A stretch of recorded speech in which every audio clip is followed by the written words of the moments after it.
All right, Beth, Minnesota, dominant win here today on their home field. We are counting you down to NC State and Texas Tech. Devin Leary tied a program record for touchdowns, responsible for last week with 6, 4 through the air, 2 on the ground. The Wolfpack set to take on the Red Raiders. Well, going in that head-to-head SEC Big Ten matchup. Now there's a look at Donovan Smith, an opportunity for the Big 12 maybe to pick up a big win on the road against an NC State team, 2-0 on the season. We'll see a couple of 2-0 teams, the Red Raiders and the Wolfpack, in a matter of moments here on ESPN2. Coach Mullen and I will be back at the half, much more on that incredible Appalachian State win. Anish Shroff was on the call for it a week ago. He's got the call again here tonight. Enjoy the game. We'll see you back here at the half.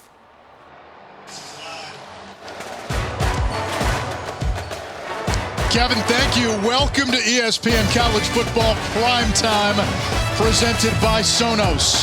The Pack in black on a Saturday night in Raleigh. The fans at Carter-Finley have had all day to get rowdy and raucous, but visiting Texas Tech seeks a second straight top 25 win.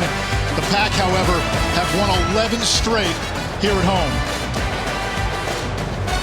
Anish Shroff, Brock Osweiler, Taylor McGregor is down on the field. This atmosphere, especially a night game here in Raleigh, is tough on anybody.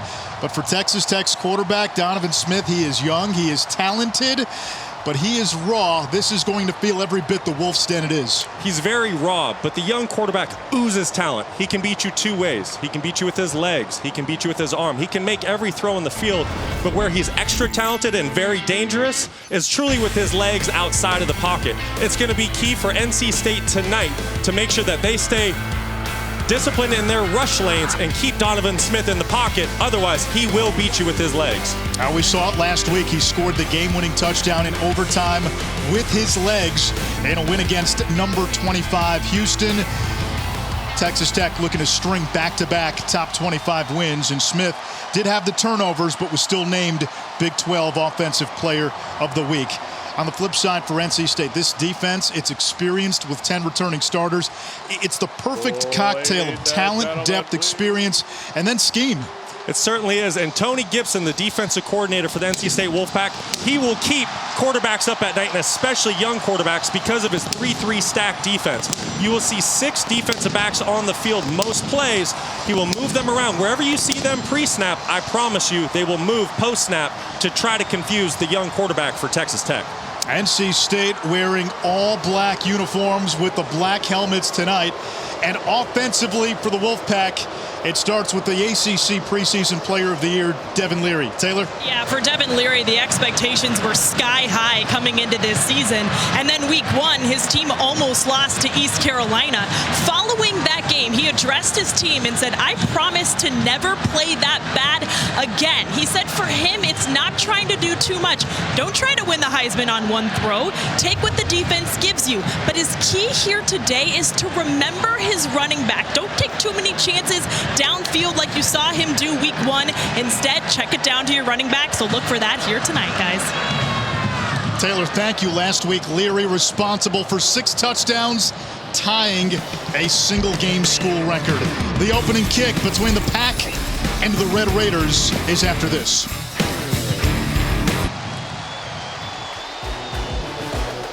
From Carter-Finley Stadium, this is the ACC on ESPN. ACC meets Big 12 tonight. NC State, the 16th ranked team in the country, against Texas Tech, a battle of 2 2-0 teams. Wolfpack survived week 1 at ECU, blew out Charleston Southern last week. Texas Tech blew out Murray State in week 1 and then won an overtime thriller against Houston, a top 25 team last week in Lubbock. Houston, by the way, trailing Kansas as we speak. NC State won the toss, elected to defer, so Texas Tech will receive. Colin Smith to kick it off. And back deep for Texas Tech is Drew Hokut. Red Raiders bring it out across the 20. That's Xavier White. And he's to the 25-yard line. That's where the Red Raiders will begin on offense. And we will see Donovan Smith, 6'5", 230 pounds, built like an absolute tank. Just his 6th career game that he is starting, second on the road, and coming off the biggest win of his young career. Anish, he reminds me of a young, raw Vince Young. Wow. He's 6'5", 230 pounds. They have almost identical throwing motions. It's key for him tonight, though, to eliminate the turnovers and get quick, constant completions to stay ahead of the sticks. Miles Price goes in motion, edge pressure. Smith in the pocket, takes a hit, lets it fly, and it's caught down the seam. Loic Fungi into Wolfpack territory, round one to Donovan Smith. And that's that double-edged sword that defense coordinator Tony Gibson lives by. He's going to bring pressure. He's going to bring constant pressure. But with that, if that front and linebackers cannot get to Donovan Smith, you're going to see big plays down the field. They're bringing the chains back. The officials were drowned out.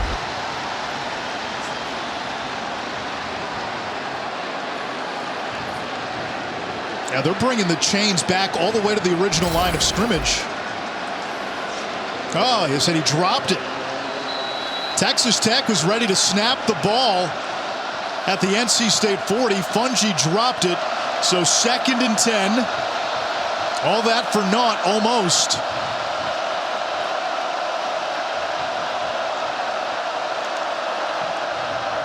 Handoff Taj Brooks. No running lane. He's thrown back by Savion Jackson, and it brings up a 3rd and long.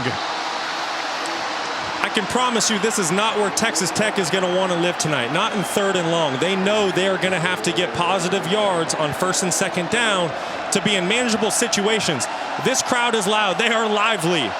And Texas Tech wants to make the job for Donovan Smith as easy as possible, and they would love to be in 3rd and short where they can have run-pass options. 5 wide here for Donovan Smith. 4-man pressure. Smith throws near side, nearly intercepted. It's broken up, intended for Xavier White. Cyrus Fagan, the safety, knocked it away. And wild pendulum swings on what's a 3-and-out series. It looked like the Red Raiders hit a big play. It ends up being a drop. They come back, and it's a 3-and-out. This is the exact start that the Wolfpack were hoping for. They want to keep their crowd involved in this game. And there's no better way when you're at home on Saturday night than to start with a 3-and-out and get the ball back to your electric offense. Austin McNamara, one of the best punters in the country, will kick to Thayer Thomas. Thomas signals for a fair catch and makes it inside his own 30. Nice punt by McNamara. First offensive possession now for the Wolfpack, led by the ACC's preseason player of the year, Devin Leary. Struggled week 1 against ECU. Bounced back last week, albeit against a weaker opponent in Charleston Southern. But he is the nexus. He is the pivot point of this entire offense. Yeah, Devin Leary has a ton of confidence. He's got great moxie, and he's also a very tough football player. You see him get hit, he pops right back up. Week 1, it just seemed like he was trying to be perfect, where I know offensive coordinator Tim Beck tonight wants him to just settle in, take what the defense gives him, and trust what he sees out there on the field. Leary out of the pistol, hands off to Jordan Houston. Big opening right side. Houston rumbles across the 40 to the 43, a gain of 16.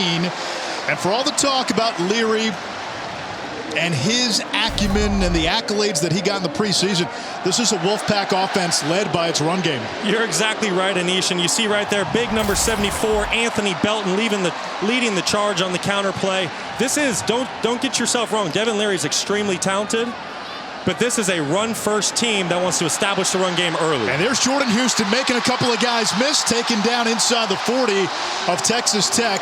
That's what Taylor talked about in her opening hit. Devin Leary looking to his running backs who can do that in space. Yeah, I think that's when Devin Leary really has great games. It's when they run the football well early, they get some quick, constant completions early, breather plays, as I like to call them, more quick game throws and screens. That's when you get Devin rolling. Illegal block in the back. Offense number 8. 10-yard penalty. First down. That's Julian Gray, so this one will come back. Kevin Marr, our referee in the white hat. Dave Doran likes the fact that people are doubting NC State again. He told us that fits our demeanor a little better compared to that preseason number 13 ranking. Wolfpack dropped 5 spots after a win Week 1 against ECU, moved back up a couple of spots after the win last week.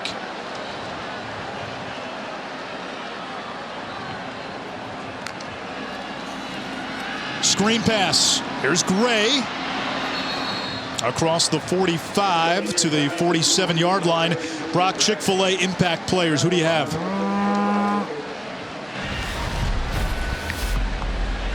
Gain 3 yards.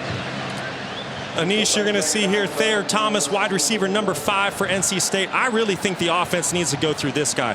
When this guy gets started early in the game, touching the football, good things happen for that offense. And on the opposite side, you're going to see Tyree Wilson, big number 19 up front for the Red Raiders. Watch for that guy to cause some havoc in the trenches tonight. Wilson, considered by many a potential first-rounder. Leary's got time against a 3-man rush. Going long. And he overthrew his intended target, Keon Lusane. So it's 3rd down now for NC State.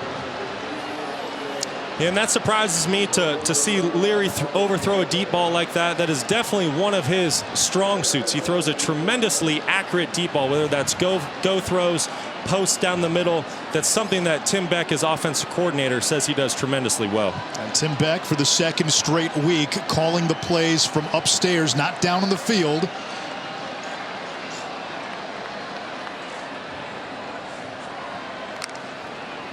On 3rd and 7, a little 4-man twist by Tech. Leary steps up under pressure, thrown down right at the line of scrimmage, and it brings up a 4th down. Bryce Ramirez got to him.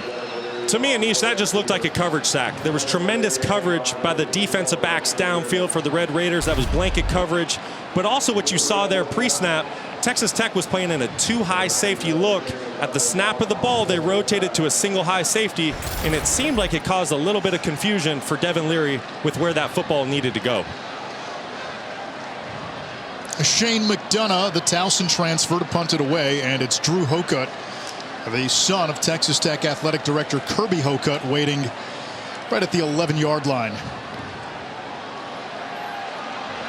And Hokut makes the fair catch. No, he muffed it. Looked like he got that ball back. The reason he's in there is because Adrian Fry is out today, who normally handles the punt return duties. NC State says they have it, and they do. So Hokut, who again filling in, muffs the first punt, and the Wolfpack have a short field. Yeah, when you're not used to being the punt returner and you're back there on the road, and especially at night when you get that glare from the lights in the stadium, sometimes that can cause some problems for you. Like I said, it looked like Drew got the football back initially after the fumble, but then again, you never know what's going to happen at the bottom of a pile when you have guys fighting for a fumble. And who recovers the muff? Joe Shemko, the long snapper. Usually when you say a long snapper's name in a broadcast, it's not a good thing, but the hustle by Shemko, one of the first down there, and the Wolfpack are set up. First down inside the 15 of Texas Tech. I'd expect a shot early into this end zone. These are those types of possessions that the NC State Wolfpack need to start capitalizing on. They need to play great complementary football, and this is one of those moments that they need to take advantage of. Thayer Thomas goes in motion, gets it on a quick screen, and Thomas takes it to the 11-yard line, a short gain of 2. That's going to be a matchup to watch. NC State feels like it's got an advantage with Thomas against whoever's on him in the slot for Texas Tech. They do, and I understand why. Thayer Thomas is a tremendous football player from that slot wide receiver position. He's second all-time for career touchdowns in school history, right behind the great Torrey Holt. Like I said earlier, when Thayer touches the ball, good things happen.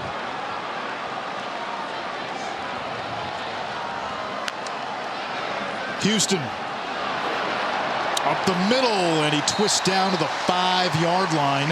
It brings up a 3rd and 2. Early on, we're seeing NC State having some big holes running the football.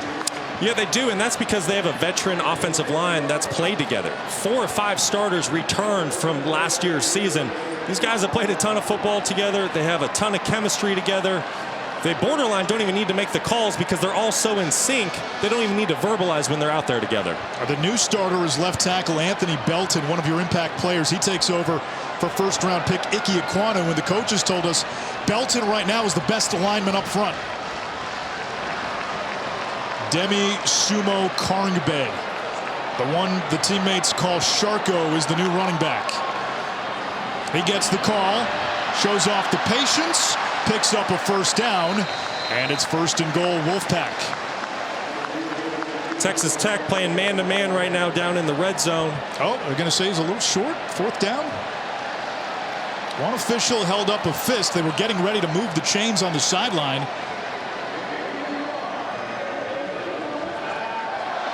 It is a 1st down. With Tim Beck, offensive coordinator for the Wolfpack, moving up to the booth, I'd expect for him to possibly do a check with me situation here so he can take advantage of whatever defense Texas Tech is playing. Week 1 against ECU. NC State had some struggles down here. Direct snap, Sumo Karngbe. Thayer Thomas. He'll throw it back in the end zone to Leary for the touchdown. That is the 4th career touchdown pass for Thayer Thomas. Now there is a flag on the far side of the field.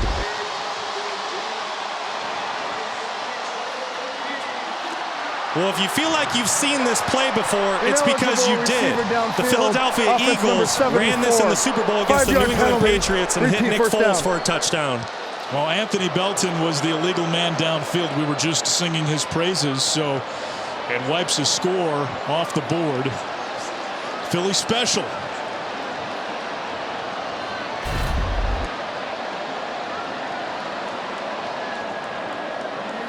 Look at the left side of your screen. Left tackle Anthony Belton. Oh, yeah, clear as day. He's in the end zone when the ball gets released. In college football, you can have an offensive lineman 3 yards down the field on a forward pass.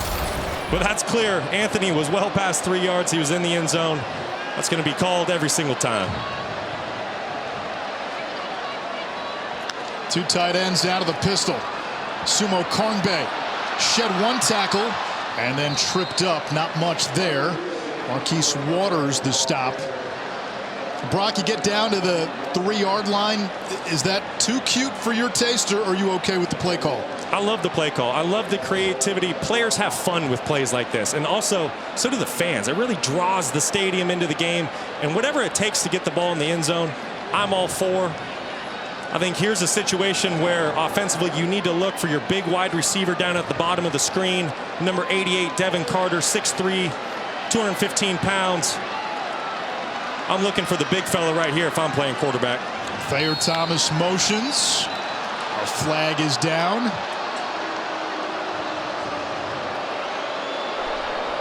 False start. Offense, number 54. 5-yard penalty. Still 2nd down. Dylan McMahon, the right guard. And that is exactly what Dave Doran said to us yesterday. He said we have to stop hurting ourselves pre-snap. They had 2 false starts last week in the red zone alone. Previous week against ECU, they had some more pre-snap penalties. He said we have to stop beating ourselves on focus penalties. He goes, I don't mind if we have a penalty playing hard out there, but the pre-snap stuff we have to clean up. So this backs it up to the 12-yard line, 2nd and goal. Leary set up the screen, and Sumo Karngbe dropped it. If he catches it, that's a touchdown. Yeah, the NC State offensive line did a great job of finding the rat player. That was man-to-man defense by Texas Tech, which usually screens are better into zone. NC State caught them in man, but the offensive line did a great job of finding who was covering the running back, got a hat on him, so that was going to spark Demi into the end zone. 3rd down. Wolfpack will empty it out with 5 wide. I'd expect some pressure here. Make Devin Leary make a quick decision with where he wants to go with this football. Pressure off the edge. Leary floats one toward the end zone. Incomplete. He wanted Lesane, and he was covered by Malik Dunlap, who spent 3 years playing for Dave Doran and NC State, now in his 2nd season with the Red Raiders, 24 and white. Yeah, you don't think he knows this NC State Wolfpack offense? Tremendous coverage here. You see him just undercutting that throw. That's a ball that you like to see your receiver stick his foot and go to the back pylon to save some space for the quarterback. He really made a tough throw there for his quarterback, Devin Leary, by cutting that route short to the sideline. So Christopher Dunn, the all-time points leader at NC State, on for a field goal from 29. And the kick is good. 3 times this season, the Wolfpack have had a 1st and goal. No touchdown so far. They do walk away, though, with 3 points this time.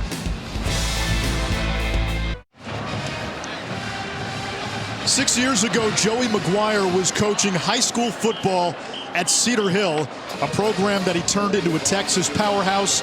Matt Rule hired him on his first staff at Baylor in 2017. He was retained by Dave Aranda, got the head coaching job at Texas Tech this year. He told us yesterday the biggest surprise in year 1 is how quickly the team has bought in, and you saw that last week. A team that bought in, and they go and they knock off a top 25 Houston team. Yeah, they're certainly bought into what Joey McGuire's brought to Lubbock, Texas. There's a lot of belief, there's a lot of trust, and you can see that in the way his football team plays. Nehemiah Martinez out to the 19. Taylor? Defensive end Tyree Wilson telling me that was the immediate change within the program, is there was trust amongst the coaching staff. And he told me he feels like there's instantaneous trust because of the high school football background. He said high school coaches care about you as a player, and they really, really felt that when Joey McGuire took over the program. Off to a 2-0 start at Tech, and the recruiting philosophy, too. The old regime here with Matt Wells, they went real heavy on transfers. They're getting back to getting high school guys, and you have someone with those relationships in the Texas high school ranks. Absolutely. I promise you there's no better man to recruit the state of Texas than Joey McGuire. Taj Brooks shedding a couple of tacklers. That was Nehemiah Martinez coming on the end around. It's a gain of 4, 2nd and 6. One of the things that I thought really stood out about Joey was when he first got the Tech job, he didn't have a team meeting. He actually met with each individual player one-on-one. Injury for NC State, it's a big one. Tyler Baker Williams, they're all conference nickelback. They attend to Tyler Baker Williams, and we'll step aside. ESPN College Football Primetime is presented by Sonos. Experience game-changing sound made easy. And in part by Discover, exceptionally common sense. Devin Boykin has come into the game for Tyler Baker Williams, who went down before we went to break. NC State had some reinforcements on defense. Shaheem Battle, Peyton Wilson back after not playing last week, but losing Baker Williams, huge. Empty set. Donovan Smith zips it near side. And that's hauled in by Jaron Bradley, Texas Tech's top receiver through 2 games. Red Raiders have a type, Brock. It's your type. All the receivers 6'4", 6'5", across the board.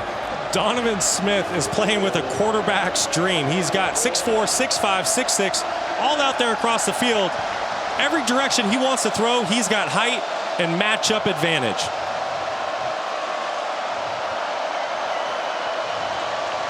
Five wide here on 3rd down. Smith took the snap from under center, and he is brought down by a pack of wolves. 4th down. That's the classic play. You want to spread out NC State's defense, make them thinking you're getting ready to either throw the ball or do a quarterback draw. Donovan Smith goes up to the line of scrimmage, acts like he's audibling, really does a quick count, tries a QB sneak. He's not fooling NC State. Big Corey Durden, 48 inside. And Isaiah Moore, they sniffed that one out. They weren't fooled for a second. So Austin McNamara will punt it away. Shanked it. They took a bit of a Red Raider roll, but outstanding starting field position for the Wolfpack. They take over at their own 44.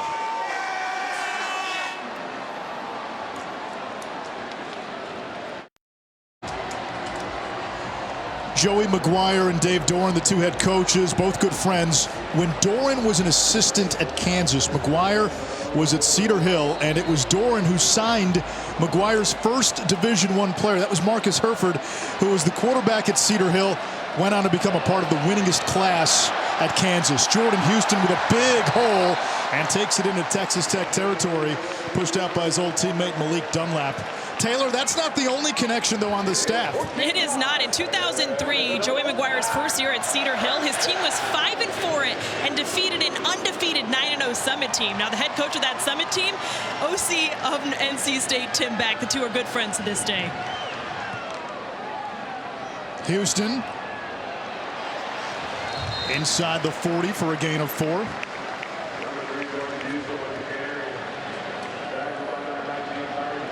There's Tim Beck in the booth again, and part of the reason he's upstairs, Brock, is last year they felt they needed him down on the field for Devin Leary. Not anymore. Certainly, and he also wants to see the game better. There's a lot of communication that has to come from your assistant coaches down to the field when you're the play caller on the field, versus if you just sit in the booth, you can see everything that's happening in real time. Leary's got time, incomplete for Thomas. Flag on the play. Reggie Pearson, the safety in coverage.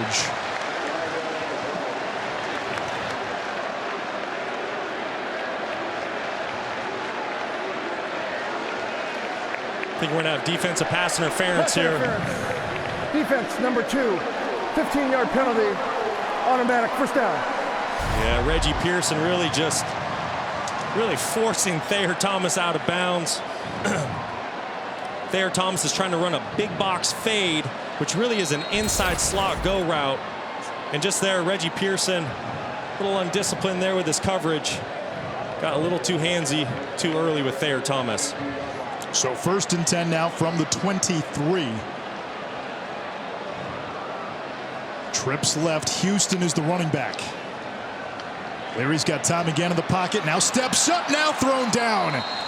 That's Tyree Wilson, 6'6", 275, with his first sack of the game. Yeah, there's a big physical presence right there with Tyree Wilson. When you were talking to the NC State staff yesterday, you could tell they had a little bit of concern in their eyes when it came to Tyree and the impact that he could have on this game. Right there, he's going against the best offensive lineman for NC State, Anthony Belton at left tackle. Looked like Anthony thought he was going to have a little bit more help by his guard to the inside. Tyree does a tremendous job of splitting those two and making the big play. 2nd down and 18 on the draw. Houston got some of it back, took a big hit, flag down at the very end of the play, and an injured player for Texas Tech. Offense number 52, 10-yard penalty, repeat 2nd down. Number 54, Bryce Ramirez, is down for Texas Tech.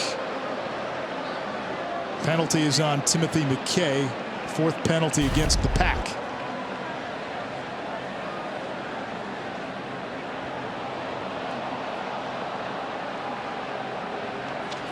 Yeah, looked like friendly fire.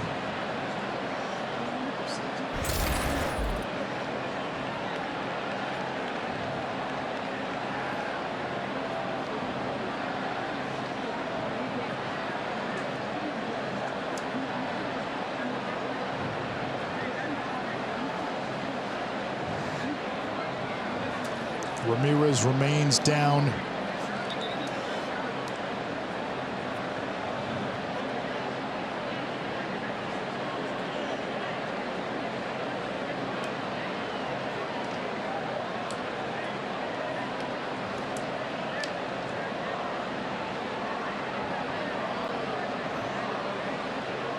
And Joey McGuire coming all the way across the field to check on his junior linebacker. From the replay, that did not look like a pretty injury.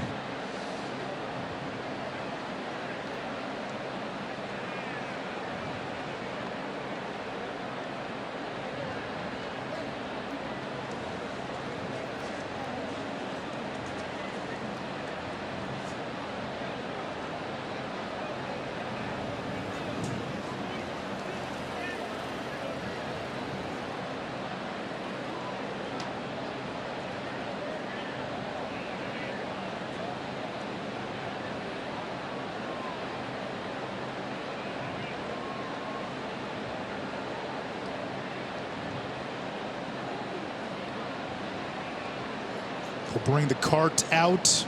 We'll step aside. 4:02 to go, first quarter.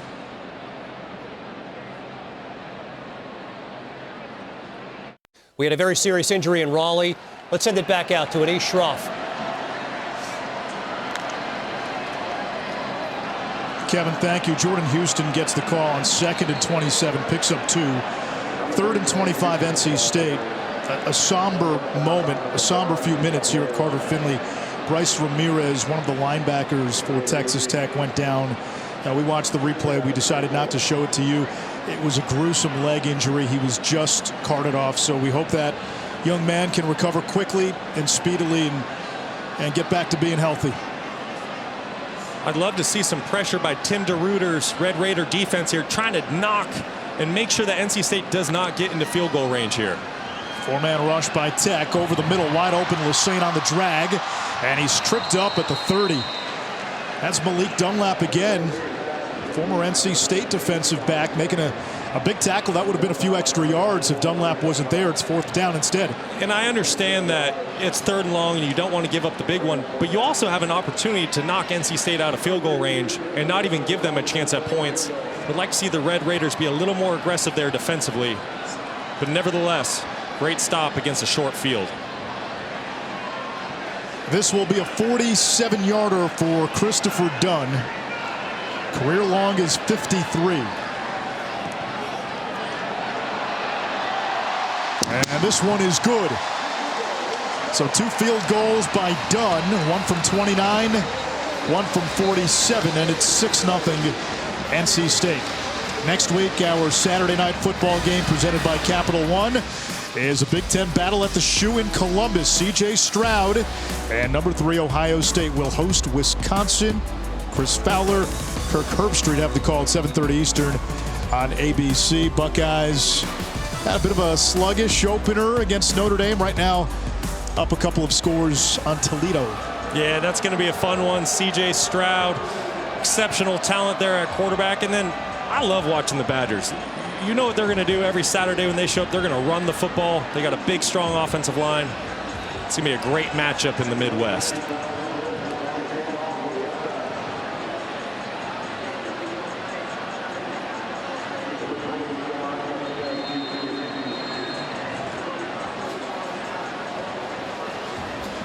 Colin Smith will kick it off. Texas Tech has gone 3 and out on its first 2 possessions. Meanwhile, NC State has run 12 of its 16 plays in Red Raider territory so far. Only 6 points, though. Martinez, a yard deep. And he's tripped up shy of the 20-yard line. Terrific special teams play by Devin Boykin. Now, one thing we've noticed, NC State's coverage on kicks and punts have been solid through these first 2+ games. Donovan Smith so far 2 for 4, only 8 yards. And the chess match in this game, Tony Gibson, the D coordinator for NC State, the way he disguises coverages and blitzes, and then Zach Kitley, the offensive coordinator for Texas Tech. A lot of folks see him as the next Lincoln Riley. I want to see Zach here on this possession. Call some quick game, call some quick perimeter throws. You're struggling getting the run game established. Just call sweeps and things on the outside. Those are also like run plays. Here's Sir Roderick Thompson, and he catapults to the 28-yard line. A nice pickup. And it looks like he'll have enough for a first down, a gain of 10, and that's the first down of the game for the Red Raiders. Thompson, a 5th-year senior, team's top rusher in 2019 and 2020. And now tempo off the first down, and a flag.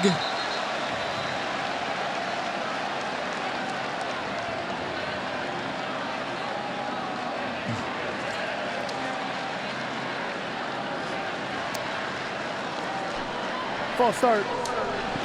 Offense number 72. 5-yard penalty. Still first down.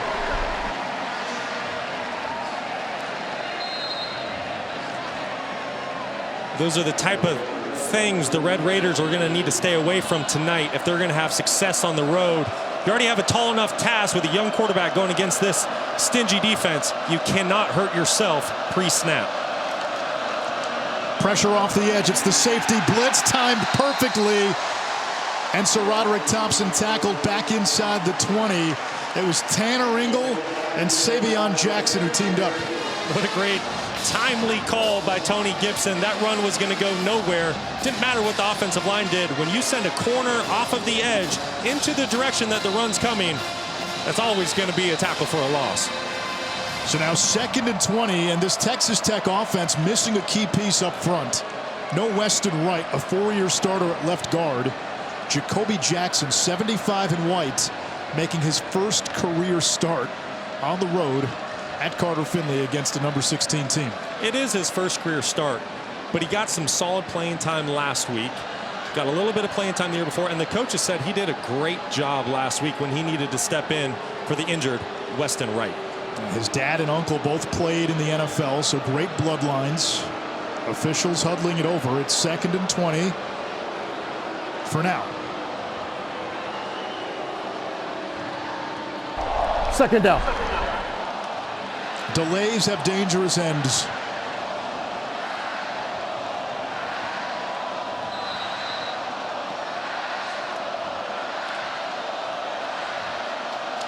Be on the lookout for quarterback run here with Donovan Smith. Very dangerous with his legs.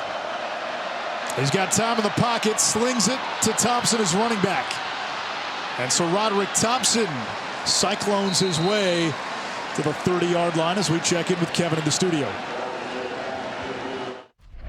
Today's Capital One rewarding performance update. Blinding speed for Ohio State. Jet sweep.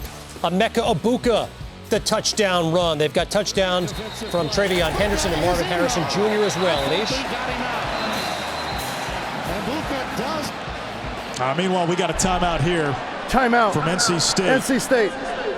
They're first of the half, 30 seconds in length. 3rd down and 8, 45 seconds to go in this opening quarter. And yeah, so far, this first quarter defensively, it's been NC State setting the tone, setting the table. Yeah, they've done a great job, and it's really because Texas Tech has not been able to sustain drives and get first downs. But you know how a young quarterback is starting to get it? Last week, Donovan Smith had 3 interceptions. He forced some balls late down the field that were picked off. Well, right there on that 2nd down play, everything was covered downfield. He felt the pocket collapsing, and he dumped it and checked it down to his running back. He got half the distance back, and now he made it a 3rd and manageable.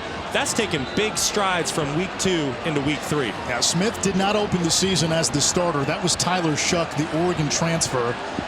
Shuck is out with a shoulder injury. They expect him back at the very latest the end of October. If I'm Texas Tech right here, I'm going to test Tyler Baker-Williams, who's at the bottom of your screen, number 13. He came off the field with an ankle injury. I want to find out if that ankle's good to go. Smith will run. He's got room, turns the corner, and thrown down toward the Texas Tech bench by Peyton Wilson, who's back after missing last week's game due to an injury suffered in week 1. That's a big-time play by number 11, Peyton Wilson. Listen, I was down on the field pregame, and I looked at him. That guy's got NFL written all over him. He's got the size, and you can see the speed there. Like we said, Donovan Smith is extremely dangerous with his legs. Peyton Wilson was able to catch him right there and get him out of bounds to keep it a 4th down. Another punt from McNamara, his 3rd of the game. 3 drives so far for Texas Tech. 3 plays, and now 4 plays.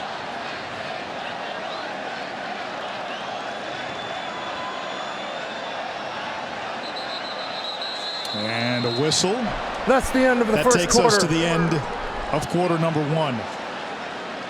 NC State has dominated possession. They've dominated the ball. 2 done field goals have the Wolfpack on top, 6-0.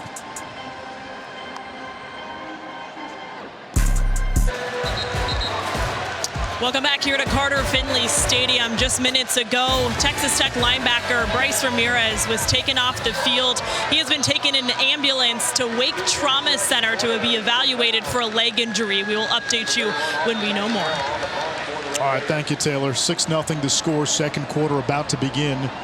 Austin McNamara will punt it away to Thayer Thomas. Red Raiders did not have much success offensively, just 28 yards on 10 plays in that opening quarter. A couple of miscues as well. Thomas near the sideline. Makes the fair catch right at the 25-yard line after a 42-yard kick. NC State got its first 3 points on a field goal after a muffed punt by Drew Hokut, who was in there due to the injury for Adrian Fry.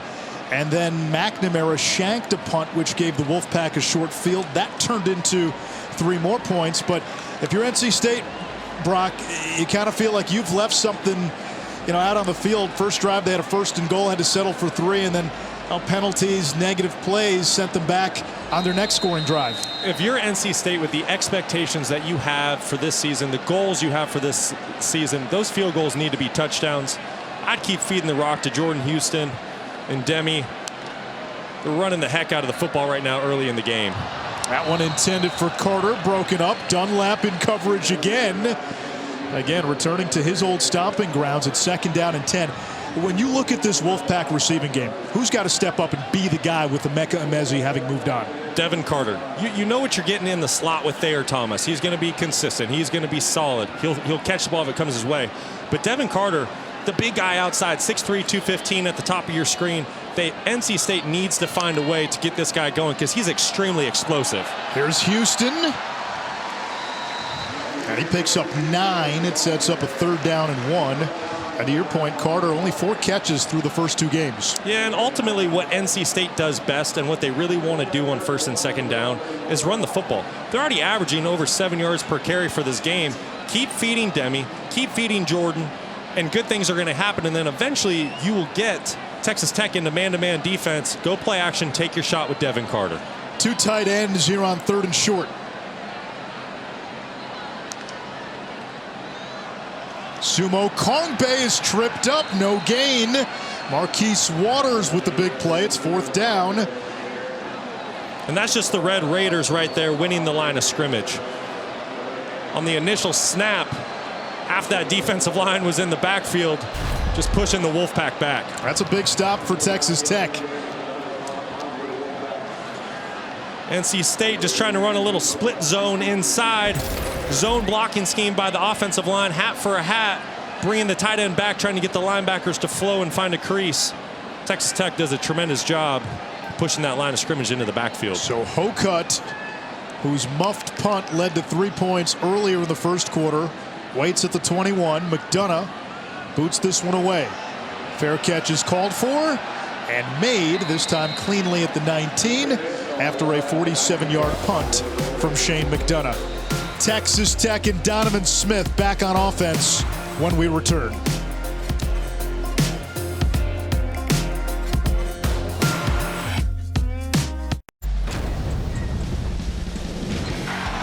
Last week against Houston, Texas Tech got off to a bit of a slow start before picking it up. Houston with a pick 6 to tie the game at 17. A pair of field goals sent the game into overtime. Cougars go up 27-20 in OT. Texas Tech responds with a touchdown run. Taj Brooks, that tied it at 27. And then Donovan Smith, quarterback run. There's your game winner. But in that game, Texas Tech off to a slow start. Only 3 points in the first quarter. Let's see if they can pick it up here in the second quarter. 13-18 to go before halftime. 1st and 10. They'll keep it on the ground, and the Wolfpack defense is there. That's going to be a loss of a yard. Isaiah Moore, who wears that #1 jersey, which goes to the Wolfpack player who best embodies their program. 3-time captain with the TFL. You're seeing Texas Tech play some solid tempo here, hoping to force the NC State defense into a base call and get them out of their exotic pressures. Smith under pressure. There's more once again.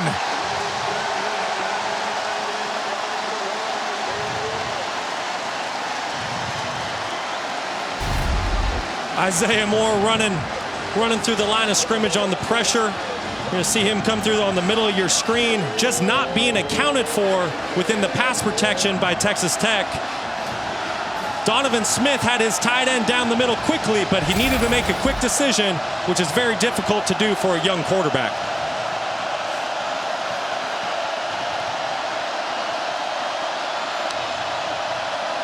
Rushing 4.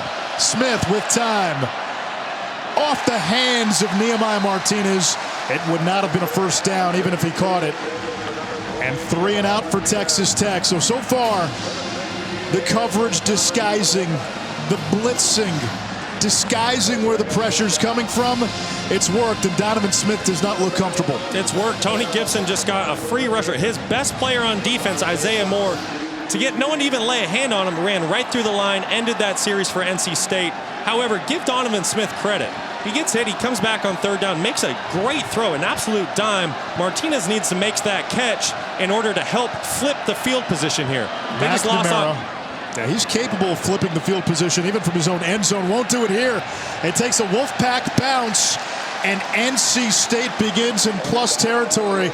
Those are 2 shanked punts today by McNamara. That one just 30 yards. Pack and business when we come back.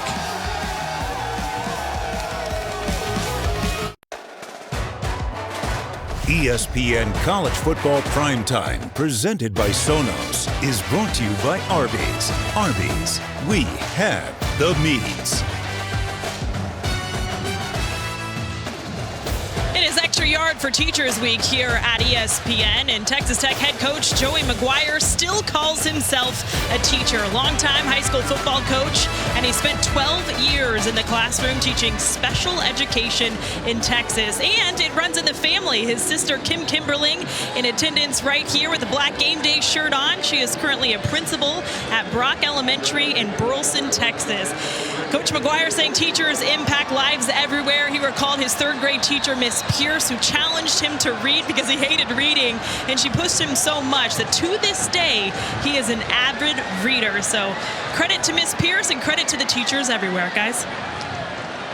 On 1st down, Leary hands it off to Houston, and he'll lose 2 yards. Extra Yard for Teachers Week is an annual back-to-school effort led by the College Football Playoff Foundation that brings college sports together to recognize and show appreciation to great teachers across the country.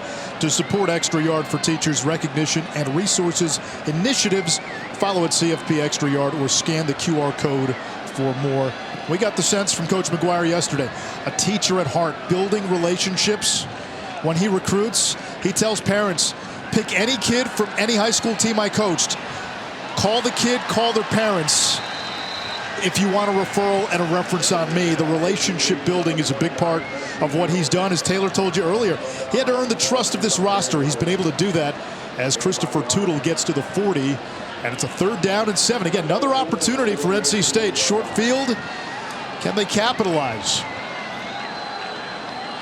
2 players I'd watch for here. You got to watch for number 5, Thayer Thomas for NC State, working from the slot.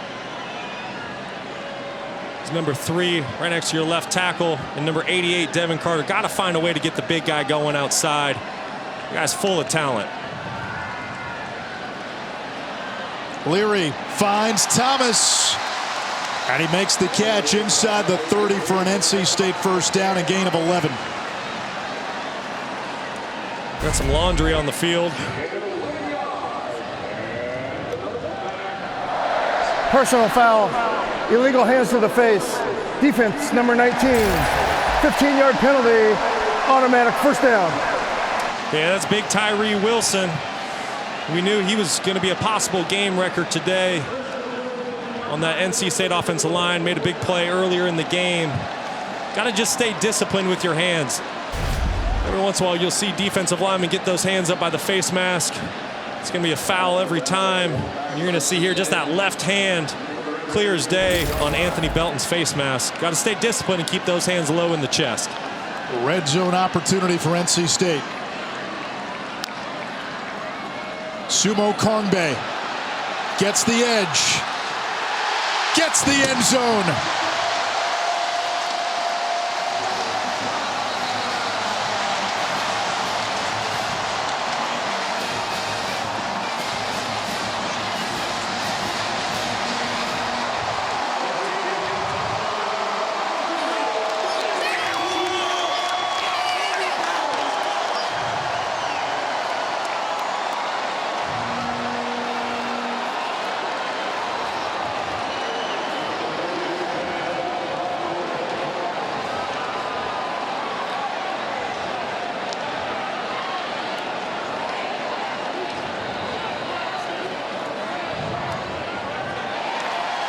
13-0 after the PAT. NC State doing what they do best, and that's running the football with Demi Sumo Karngbe. Tremendous run to the perimeter. Way to get his team in the end zone and get this crowd sparked.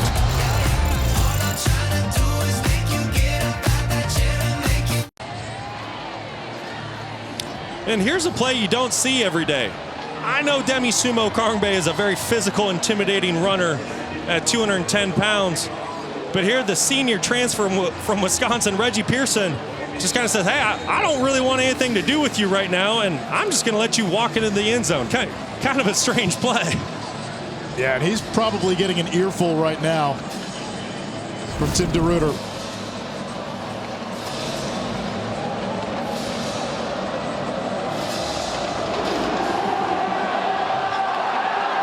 Martinez from the 3.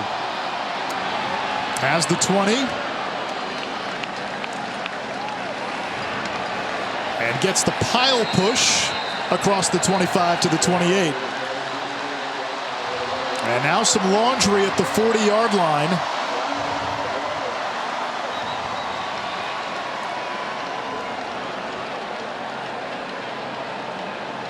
Looks like a little altercation going out of bounds over there on the Texas Tech sideline.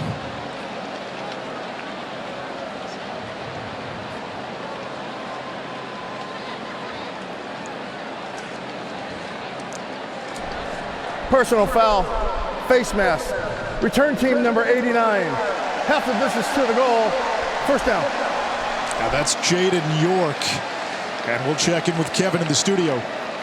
Yeah, I just want to let you know what's going around on in college football in the evening window here. You've got a Michael Penix touchdown pass giving Washington an early lead on Michigan State over on ABC. Florida fell behind, but they've taken the lead on USF. That game going on right now over on ESPNU, and Mississippi State LSU on ESPN. And here it's 13-0 NC State, and Texas Tech unable to get any traction offensively.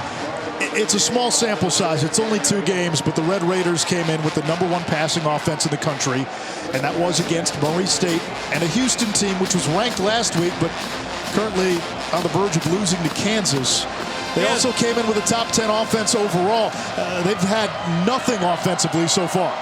Yeah, the Red Raiders have put up some great stats early in the season, but let's not kid ourselves. This is the best defense they've faced. Smith against a 3-man rush. Over the middle, he's got Miles Price. And that is just the second first down of the game for Texas Tech, a gain of 13. It's their longest play of the game.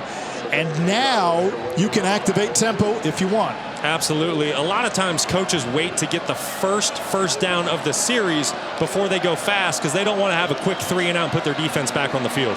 Thomas bringing pressure, and that one sails over the head of Fungi.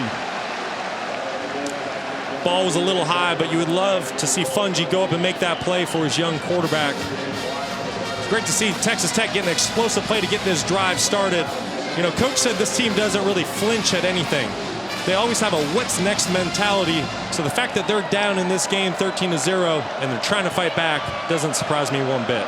Red Raiders averaging about 2 yards a play so far.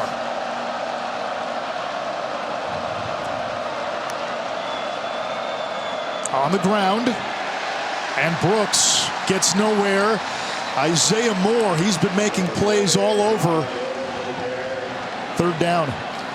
If you don't get a helmet on Isaiah Moore, #1 for NC State, your run game's just going to go nowhere. The guy can play sideline to sideline. He's very fast. He's big. He's strong. He's physical. He can shed blocks with the offensive line. Got to get a hat on him.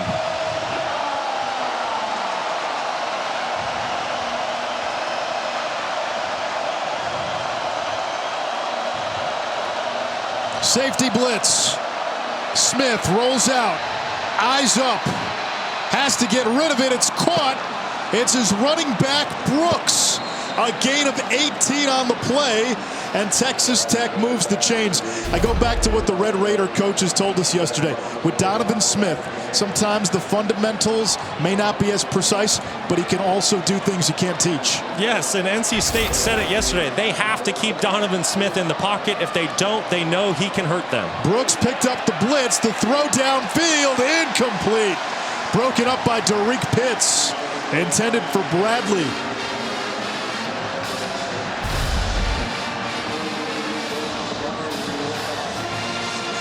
Right here, Jerron Bradley, 6'5" wide receiver, lined up with Pitts. Pitts does a great job of getting eyes on that football and knowing when to go up and make a play. Tremendous pass break up there. Bradley leads the team with a dozen catches entering play. Has one so far today. High snap. Brooks flagged down. Play is blown dead.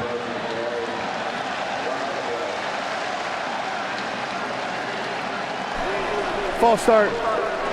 Offense, number 71. Penalty. Still second down. Yeah, the sophomore right tackle there getting started a little bit early with his job. Cannot put yourself behind the sticks when you're playing a great opponent like the NC State Wolfpack. There's Zach Kitley on the sideline a moment ago. Joey McGuire, the head coach. Texas Tech looking to beat ranked opponents in back-to-back weeks for the first time in a decade. Smith slings it to his running back, Brooks, who hammerheads close to midfield. And he got to about the original line of scrimmage, maybe an extra yard or two. Once again, great discipline by the young quarterback Smith. All of his targets down the field were covered in blanket coverage by the Wolfpack defense. He did the next best thing with the ball and checked it down to his running back so he'd go pick up some extra yards. 3rd and 7.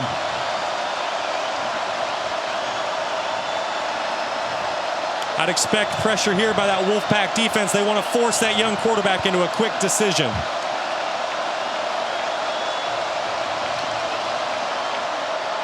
Instead, it's a run play. Sir Roderick Thompson to the outside, across the 40, and a first down. Did they change that play at the line of scrimmage? What a block by Donovan Smith. They did, and that is the chess match of football right there. NC State was bringing pressure. Donovan Smith audibled. So then what does NC State do? Then they audible to zone coverage. And Donovan Smith is your lead blocker. What a chess match. That was great. Yeah, 6'5", 230. First play in Wolfpack territory. Smith steps up, and he's taken down from behind. C.J. Clark. And that's been the story for Texas Tech. You get a little something, and then you're behind the chains. That's just a young quarterback trying to do a little too much. He was trying to work the left side of the field. They had some vertical routes down the field. They were covered. Rather than just checking it down to the flat where he had a check down, he tried to wheel back to the right and make a play. Just take what the defense gives you.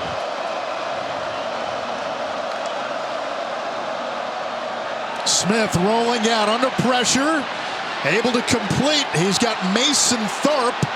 That's the big tight end. He's Brock Osweiler big, 6'9", and it brings up a 3rd down. This block is just too good not to get back to. Watch number 7, quarterback Donovan Smith. Not only does he lay a block, he lays a pancake block on the defensive back there. Not something you normally see out of your starting quarterback. If he played for the Wolfpack, he'd get a syrup bottle tomorrow.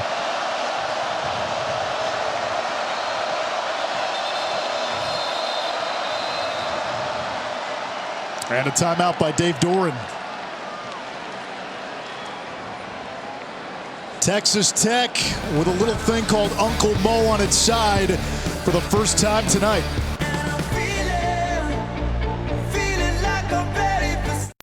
Time for our AT&T 5G studio update. USF led Florida 7-3. Coach Mullen, when Montrell Jordan breaks loose. Yeah, they run the inside zone. Great blocking up front. He's untouched all the way to the end zone.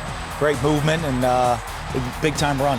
USF, though, has just kicked a field goal in each 10-10 game over on the SEC network. Wow. Big 3rd down and 11 here for Texas Tech. The safety, Jakeem Harris, into the box. Delayed pressure. Throw to the sideline. It's a rifle. And it's caught by Bradley. He's going to be a little short. And do you go for it, Brock? I think you do. I think you're playing to win the game on the road. It's obviously going to be tough to get touchdowns today. You're down here. It's time to be aggressive. Trying to make this 4th down conversion. So Roderick Thompson checks in at running back. And remember, you've got a 6'5", 230-pound QB.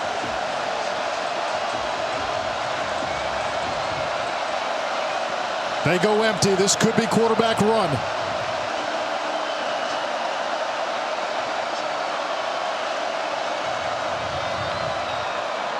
Smith takes a hit, overthrows Boyd, it's intercepted. And this could be a pick 6. Aiden White down the sideline. Touchdown, NC State.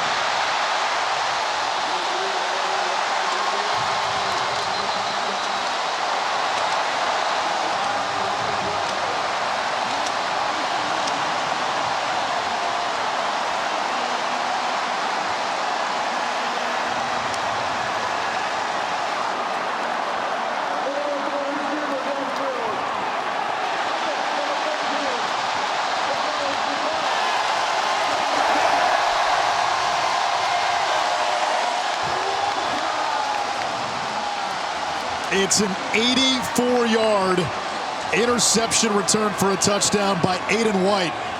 The 3rd pick of his career. And right when Texas Tech looked like it was on the verge, oh, did the pendulum swing the other way.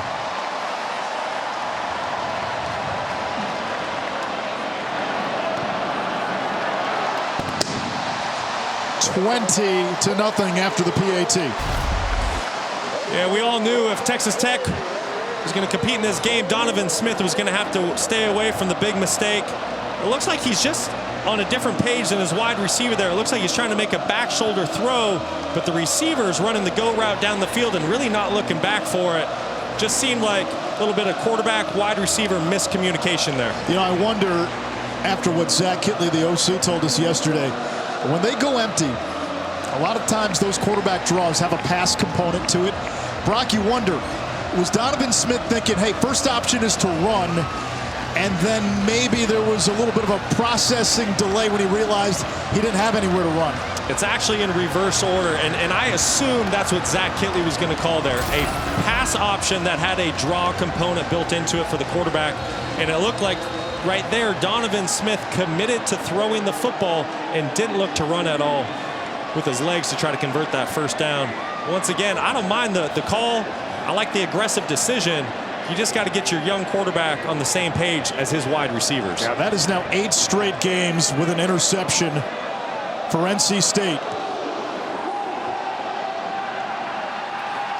Martinez, did he step out of bounds? Almost. Awfully close still. The Texas Tech Red Raiders will start inside their 15-yard line as we check in with Kevin. And Anish, coming up on the DirecTV halftime report. Look who's back in Fayetteville, and look what's happening to the Razorbacks. We'll check in on that game. Plus, finish of the day, the party continues in Boone, North Carolina. What a win again for Appalachian State, and maybe the statement win of the day going down in Eugene. All coming up when you join me and Coach Dan Mullen for the DirecTV halftime report. App State has been the best entertainment dollar in college football so far.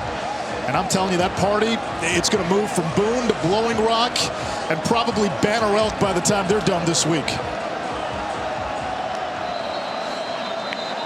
And a flag. Play clock was at 0. Delay a game. Offense. 5-yard penalty. First Can't down. happen. You cannot have pre-snap penalties like that when your unit's running on from the sideline if you're going to beat great opponents. We're really going to find out right now who the young quarterback is for the Texas Tech Red Raiders. Can he have a short memory, forget that interception, and put a great drive together right here? Smith steps up, will run, and slides down shy of the 10. They mark him at the 8 where he began the slide. Donovan Smith so far, 4 rushes, -8. Sacks are a part of that. 8 for 14 throwing, 69 yards, no touchdowns, and a pick. And he has not been helped by 6 penalties from the Red Raiders. You're not going to win big football games with pre-snap penalties and not converting first downs.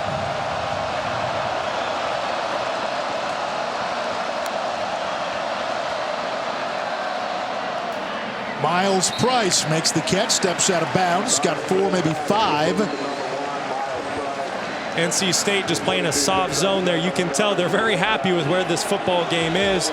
They don't want to give up the big cheap play by bringing too much pressure, playing too much man-to-man, which allows for big plays down the field. They're just playing a soft zone right now and keeping everything in front of them.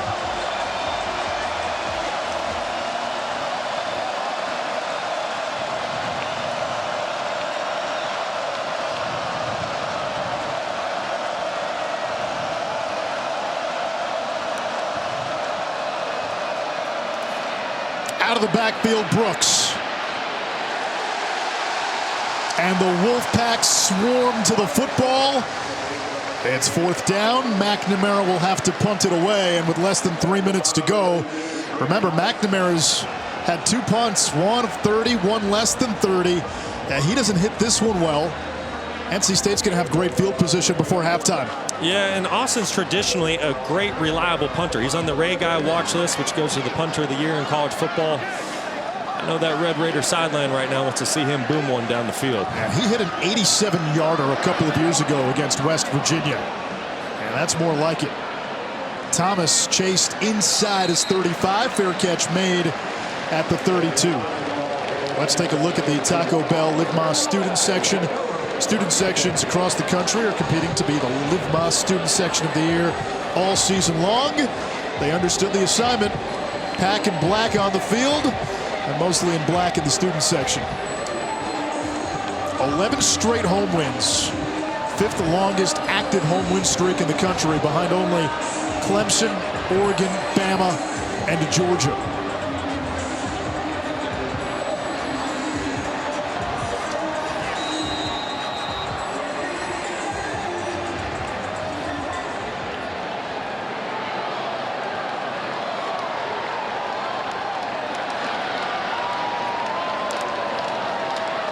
Leary to the air on 1st down. Steps up, launches deep down the sideline. Incomplete, broken up. They wanted Julian Gray. Malik Dunlap, who again played for NC State. We keep saying his name. He's amped up today. He's been the best defensive player so far for the Red Raiders tonight. Are you surprised, Anish? You know, anytime a player goes against his old team, he's always going to bring his best stuff. Tremendous job of getting his head around there and playing the football as that ball was coming into the wide receiver. Tremendous pass breakup. Leary 6 out of 11, 38 yards. Rooks the motion man. Houston lassoed down in the backfield. Tyreek Matthews blew that one up. It's 3rd and long. And we get a timeout. Yeah, Tyreek was not confused for the slightest bit. You're going to see him run right through. No one's accounting for him in this counter scheme. Makes a tremendous play. Clock operator, please reset the game clock to 2:15. 1-5. Thank you. Week 2 of your NFL Sunday kicks off at 10 a.m. Eastern with the Countdown crew. All the early breaking stories, injury updates, and previews of each game right up to kickoff. Also coming this week on Sunday Countdown, before the Super Bowl champion Rams look to bounce back, we go one-on-one with Matthew Stafford. Randy Moss will rank the best catches from the weekend of college football action. And then Monday Night Football doubleheader. Titans, Bills, Buffalo looked like world beaters in week 1, taking it to the defending champion Rams. Vikings and Eagles, and Brock, this receiver matchup. Oh, A.J. Brown and Justin Jefferson, who already is in the conversation for best receiver in the NFL. If you like explosive plays and exciting football, make sure you don't miss this one. It's going to be a tremendous football game. Leary's throw intended for Rooks, and it's 4th down. And once again, talking about quarterbacks and receivers just being on different pages. Now flip it over to NC State, and that's what you had there. Looked like Leary was trying to throw in the back shoulder on the go route, and Rooks thought that ball was coming over the top and continued downfield. Something you don't see very often from a veteran quarterback with a lot of playing experience. Third punt for McDonough, former all-colonial punter for Towson. And Hokut, who had a muff earlier, waits at the 26. Again, no Adrian Fry, normally handling the punting return duties for Texas Tech. He's injured and out. And that's not a good kick. It goes out of bounds. And let's see where they spot this one. The Red Raiders will have it at the 40, by far their best starting field position of the night.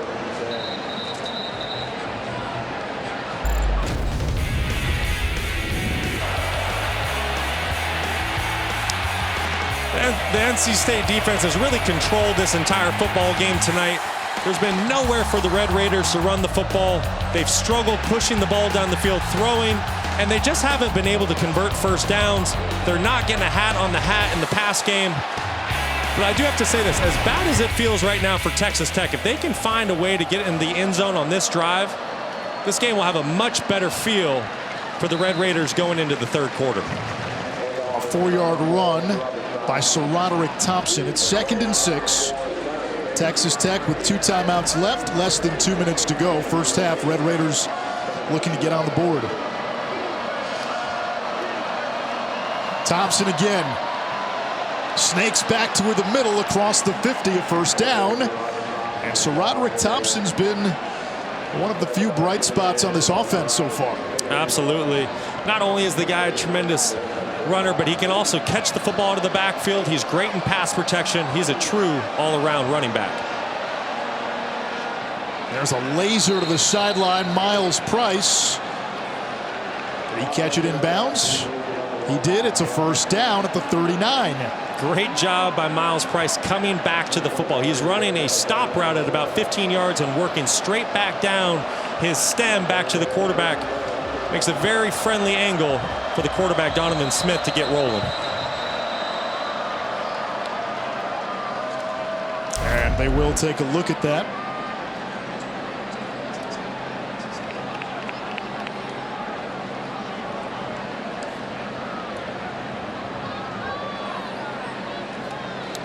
Well, the initial ruling on the field is is a second catch. down, short of the line to gain. The previous play is There's under going to have further to be review. indisputable video evidence to overturn this. And you're looking at 2 things here. 1, you're looking at the catch. 2, you're looking at the spot. Where's the ball when he's down?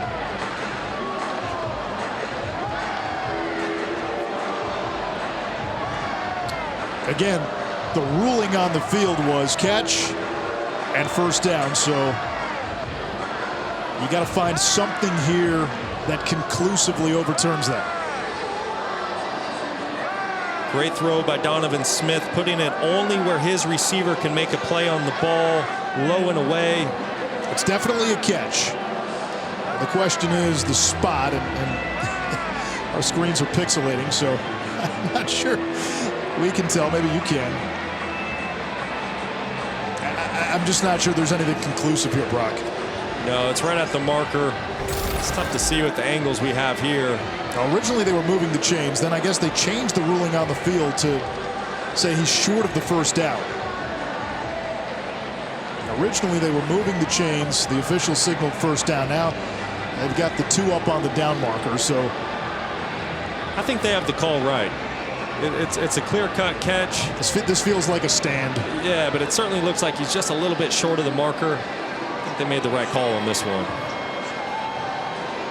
Yeah, so that's the important distinction here. The original ruling on the field, they did change before the review to 2nd and 1 instead of 1st and 10.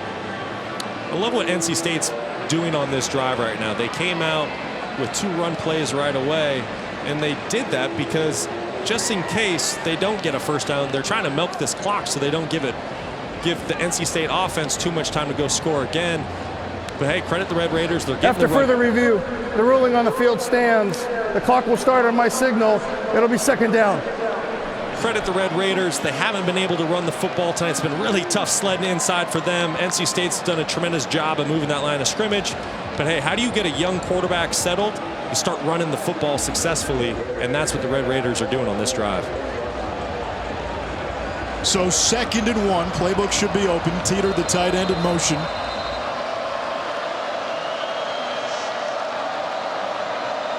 Play action. Smith has time. Fires deep into the end zone. In traffic, it's broken up, but flags down. Got there a little too early. Devin Boykin in coverage against Trey Cleveland. You gotta love that Donovan Smith gave his receiver a chance to make a play. That's what drew the pass interference call. Defense number 12. But that's that play that you'd love to see the young quarterback let it go a little bit sooner and trust the timing of his feet, because his receiver had a step on him, and that was a clear-cut touchdown if he lets that ball go a little bit sooner. Yeah, Boykin got there just a hair early. So 1st and 10. Ball on the 24, less than a minute to go in the half. They fake the end around. Smith takes a hit, has Price open. Can he get away? He does! Touchdown, Texas Tech on the board. Great job of taking advantage of the aggressiveness that NC State's defense is playing with. They brought an all-out pressure, and Donovan Smith is able to recognize that and get it to his playmaker Price in space. You're going to see the all-out blitz there.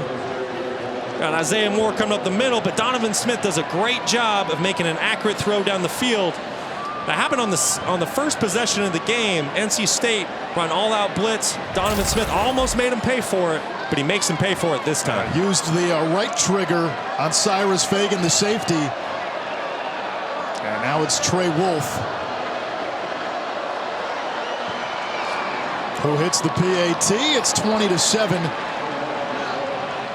If the Sun can force a Game 4 in the WNBA Finals, it'll be Sunday afternoon, 4 Eastern on ESPN and the app. WNBA Countdown tips off at 3 Eastern. Brock, if you're Texas Tech, look at this first half. You say, all right, you just got 7. You gave NC State 7 with the pick 6. You gave them 3 with the muff punt that led to a field goal. You gave them a short field on a shank punt, which led to a field goal. That's 13 points. That's the game. It is, and if you're Joey McGuire on that Texas Tech sideline, you really feel like, hey, we can't play any worse, boys. So for them to come out here after not playing a great first half and finding a way to get 7 going into halftime, that builds a lot of momentum for your football team going into the second half. Especially when you can say, listen, these are self-inflicted wounds. Absolutely. They're things that are within your control to be able to clean up, and I'm sure he's going to stress that at halftime. But don't forget, there's still 50 seconds on the clock right now, and NC State has a very explosive offense. This is a key drive for Texas Tech to keep them out of the end zone. And the Wolfpack will receive the second half kick as well. NC State will begin at the 25-yard line. All right, Brock, you've got a timeout. 75 yards to go. How do you play this final series knowing you get the ball to begin the third?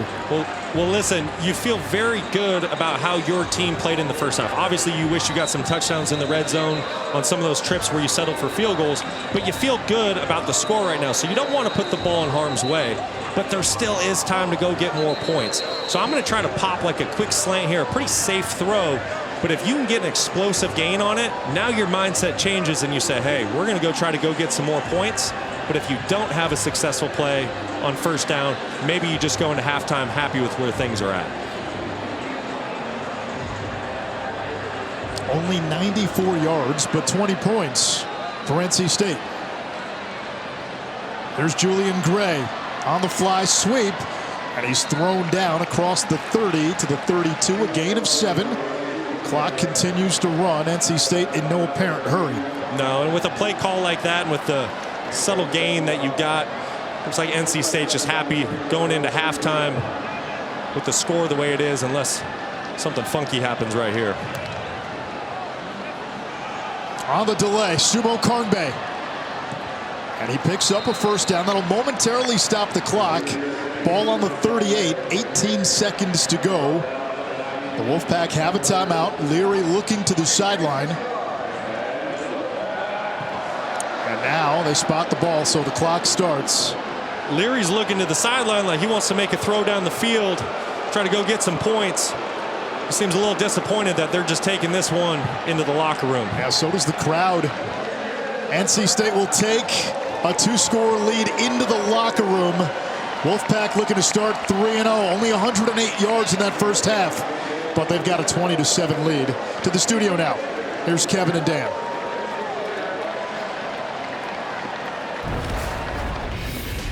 All right, Anish, solid start there for NC State. Through 30 minutes of football, DirecTV halftime report. This halftime report is presented by DirecTV. Get your TV together.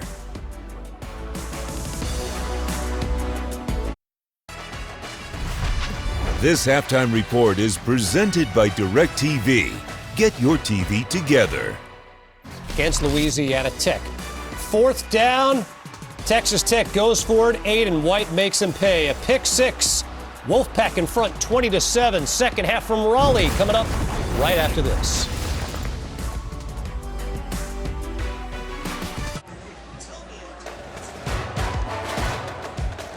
Welcome back to ESPN College Football Primetime, presented by Sonos. Halftime score at Carter-Finley under the lights.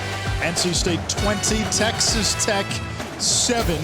If you're a fan of the Wolfpack, you're probably thinking there were some points left on the board and left on the field in the first half. If you're a fan of Texas Tech, you're thinking, hey, we're fortunate this is only a 13-point game, given some of the self-inflicted errors. Certainly, if you're NC State, you feel good, but you don't feel great. You got the ball down in the red zone a couple times where you had pre-snap penalties that ultimately led you to kick field goals, where for Texas Tech, you feel like minus a pick 6 that you threw, you're really in this football game and you're playing the way that you want to right now. A pick 6, a muffed punt led to an NC State field goal. Another shanked punt led to a short field and a Wolfpack field goal.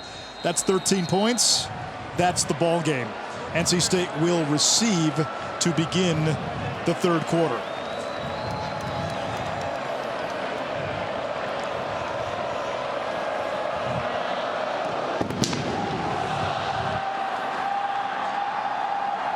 Moments ago, Taylor McGregor caught up with Joey McGuire, Texas Tech's head coach.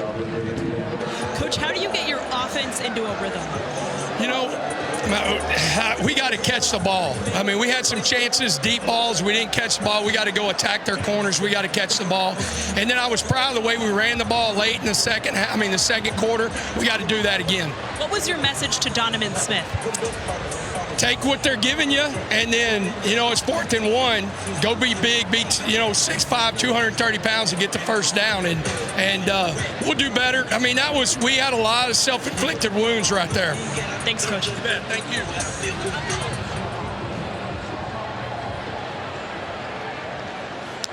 Jordan Houston in the backfield. He gets the call on first down and crashes across to the 28-yard line. A gain of 3. Jalen Hutchins with the stop.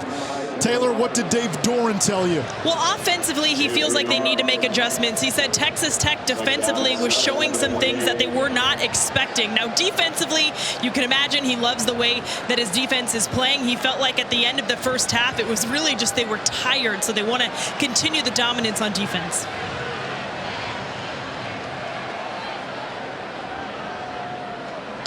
Devin Leary, the ACC preseason player of the year, hands it off to Houston, who's bottled at the 30, a gain of 2. Tony Bradford is there. It's 3rd down. And hey, listen, there's a lot of football to play.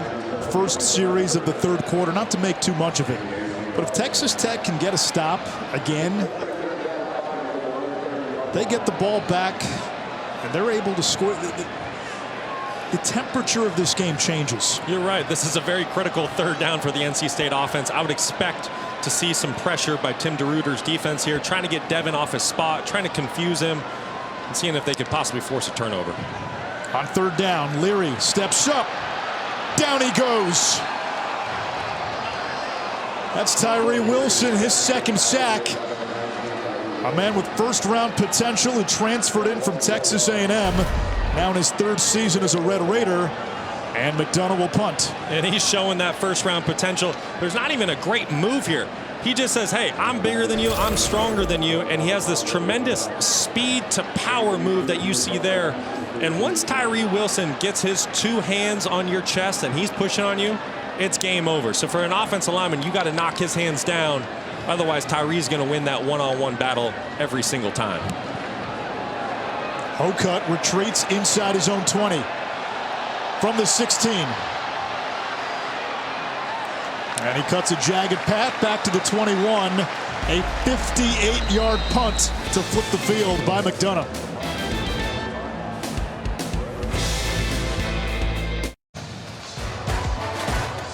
You're watching the ACC on ESPN. And Schroff, Brock Osweiler, and Taylor McGregor down on the field with an injury update. Tyler Baker-Williams, NC State's best defensive back, who's had 3 turnovers this season, will not return. He suffered that ankle injury in the first half. Also to note, Texas Tech linebacker Dimitri Moore out with a leg injury. Now the big one there is Tyler Baker-Williams, who's been a chaos agent for this Wolfpack defense. First down, Roderick Thompson running backwards, bottled, and thrown down by Tanner Ingle, the safety. It's a loss of 2.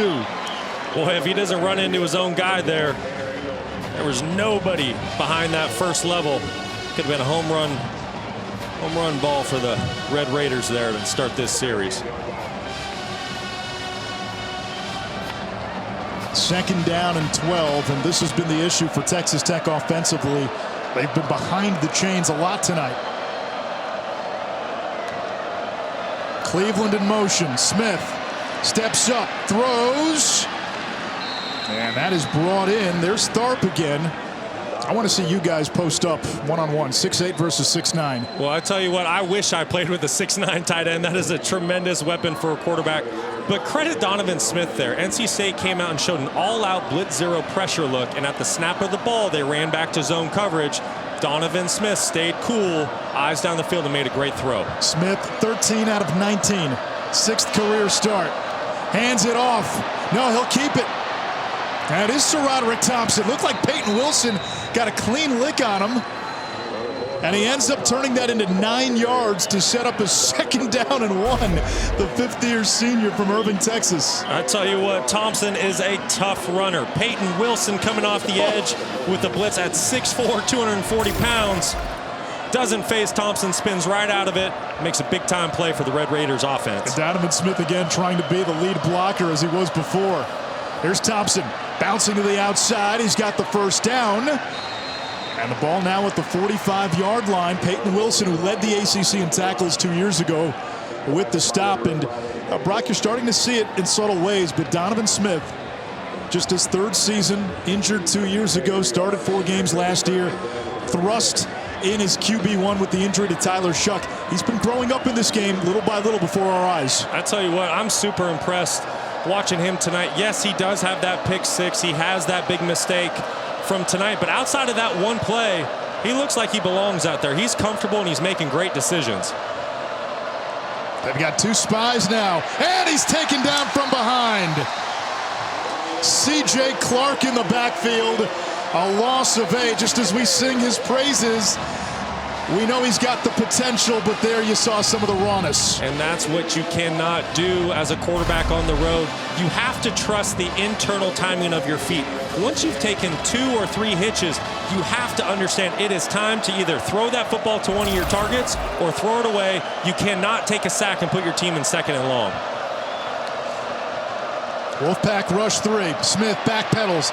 The flare is incomplete over the head of Brooks, who fell down. And it's going to be 3rd and 18. No fooling NC State there. They sniffed out that screen pass from the get-go. Great job with their eye discipline in staying true to their rules on that defensive play.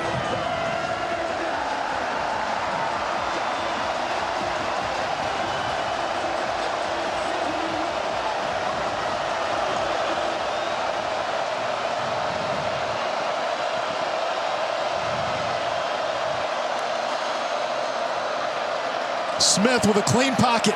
Checks down to Brooks. Driven down right at the 42 by Aiden White. It's 4th down. This Wolfpack defense has done its part. 3 sacks, a pick 6, 6 TFLs. Smart play there by Donovan Smith. Nothing's downfield. NC State's playing a max zone coverage, dropping 8. Very smart play, not forcing it down the field, and let your great punter go to work and try to pin this NC State offense back in their own end zone. So McNamara, a 3-time all-conference punter, gets this one away. Thayer Thomas will let it bounce over his head. It dies inside the 10-yard line. The Wolfpack will begin at their own 8. 9:03 to go in the third.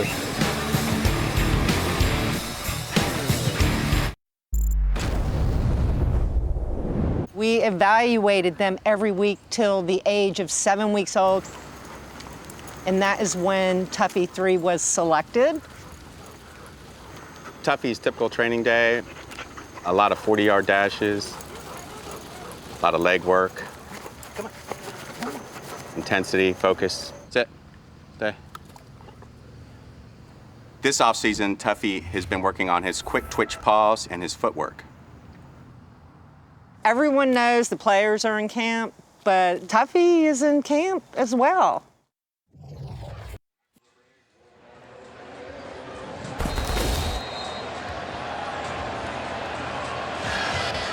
Tuffy on the sideline.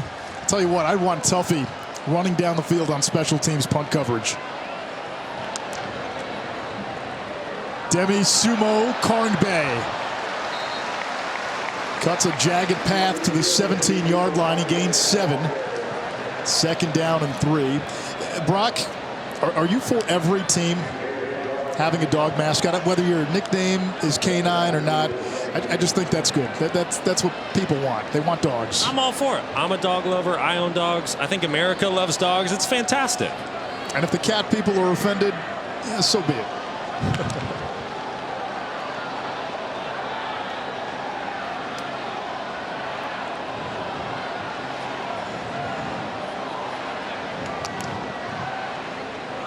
Sumo Karngbae. Can he get the edge?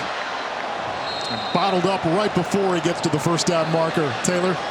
Well, the hard-hitting news right now, Tuffy has called it a night. A little bit too crazy at the end of the game, so needed to go home, get some sleep.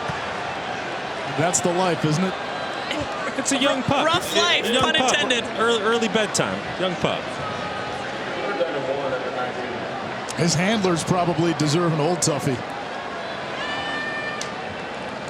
3rd and short here. I'd love to see Tim Beck for NC State move this pocket, get Devin Leary on the run, so he can either pick up this 1st down with his legs or hit an open target if he has one. Play action. Out of the backfield. That's Ced Sebro. And he's spun down after he picks up 4. And a Wolfpack 1st down. The old K pass. Pretty much every NFL team on Sundays carries this one in the short yardage playbook. Just a quick fake to the running back. Offensive lineman trying to get those defensive linemen get their hands down and hit the fullback in the flat for a quick play.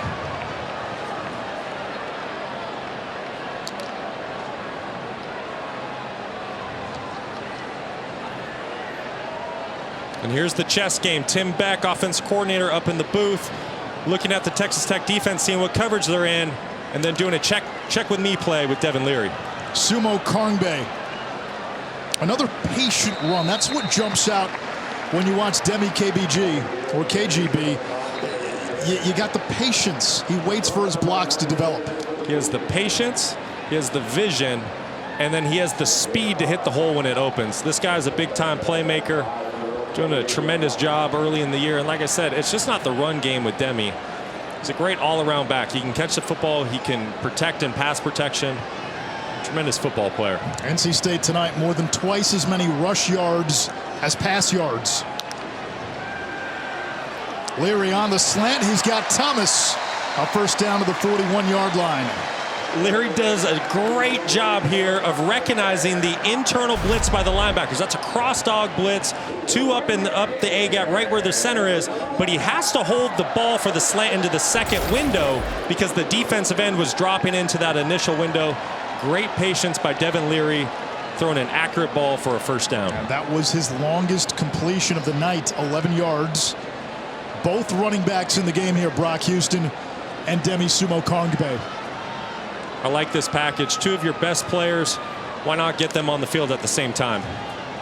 Leary, that looked like miscommunication, and it ends up as a 3-yard loss. Yeah, looked like Demi was looking over to the sidelines right there, over to the Texas Tech side. Didn't realize he was getting the football. And those are those plays that just can't happen with a veteran offense like this, especially a third-year starter at the quarterback position. You can see there Demi just looks a little bit confused at the snap of the ball. And those are those focus plays that Dave Doran keeps stressing to us that the NC State team must clean up.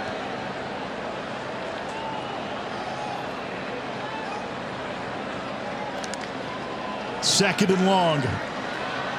Leary checks down. He's got Thomas taken down at the 39, rather the 41. Tyreek Matthews made the stop. It brings up third and long. That was 40 to go. Third quarter. Neither team has scored in the third. It was a great job by Devin working through his progressions there. He was trying to hit Devin Carter, his big outside receiver, on an out route. It was well covered by Texas Tech.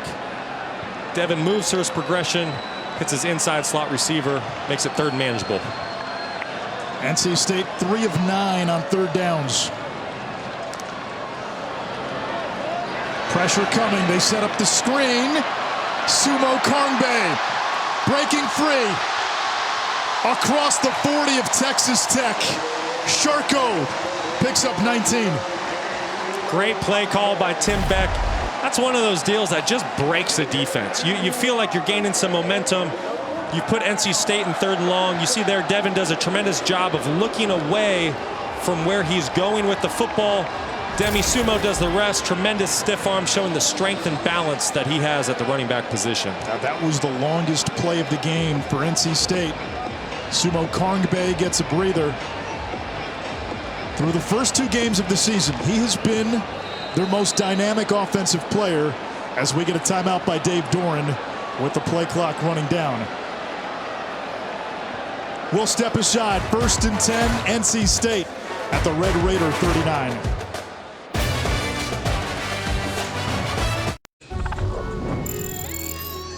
This is the 6th meeting all time between NC State and Texas Tech. Maybe the most memorable, 2002. Phillip Rivers, the quarterback for the Wolfpack. Cliff Kingsbury on the other side for the Red Raiders. This was a 17-10 game at halftime, and then it got wild. NC State ends up winning 51-48 in overtime. 02 was the lone 10-win season in school history for the Wolfpack. T.A. McClendon, 5 rushing touchdowns for the Pack. Jordan Houston gets the call on first down.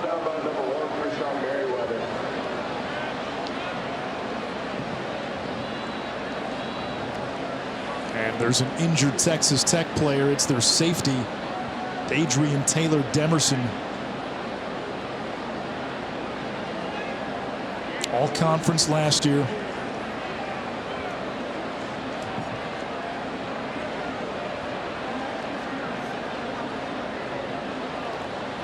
Texas Tech has had some injuries on defense today. Dimitri Moore went down. He will not return. Bryce Ramirez, a linebacker, was carted off, and now it's Taylor Demerson, who's done a nice job playing that safety position for the Red Raiders, down as well.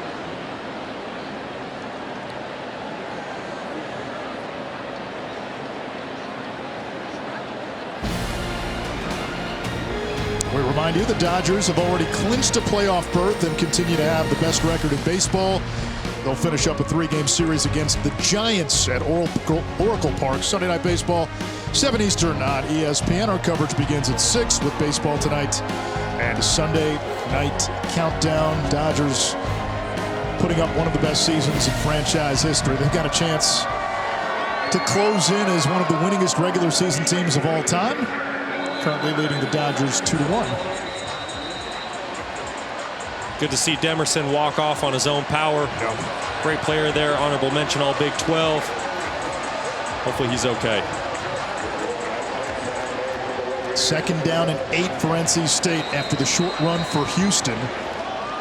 In Texas Tech territory, 3:23 to go, third quarter. Anish, it feels like shot time here for NC State. They'll take one. Downfield, underthrown for Anthony Smith. They were thinking what you were thinking. That ball just a little underthrown. Anthony Smith does a tremendous job on the go route of beating the DB, stacking him, getting back inside, and leaving plenty of room for Devin Leary to throw this football.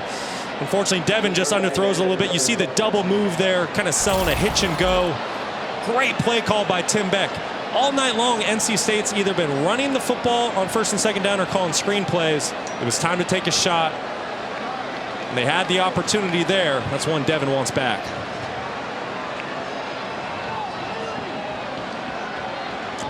th play of the drive. Four-man rush. Leary hit. Gets rid of it. Completes. And down to the 30-yard line goes Christopher Tootle. It's a gain of 7. That's an interesting pass protection there by NC State, letting Tyree Wilson, the big D lineman for Texas Tech, just go absolutely free. The best D lineman for the Red Raiders. That's somebody you might want to keep an eye on. 4th and 1. They will go for it. Or will they? Leary looking to the sideline. Watch for Thayer Thomas in the slot or Jordan Houston running the football. It's Houston up the middle. He got it.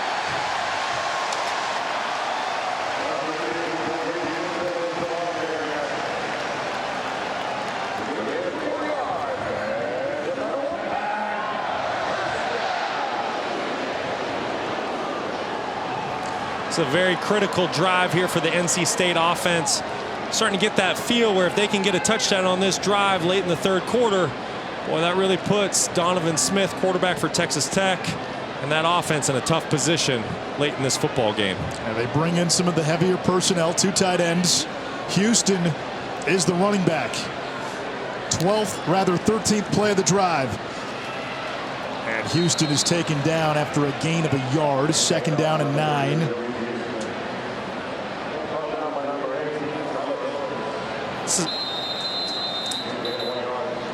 And now Houston is down. Jordan Houston waited his turn. Was the understudy the last 3 years behind Zonovan Knight and Ricky Person.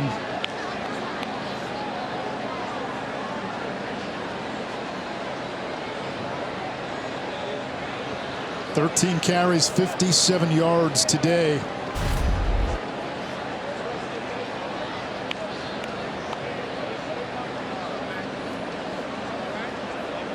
It looks like he took a knee right to the helmet.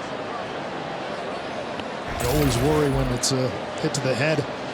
Inadvertent.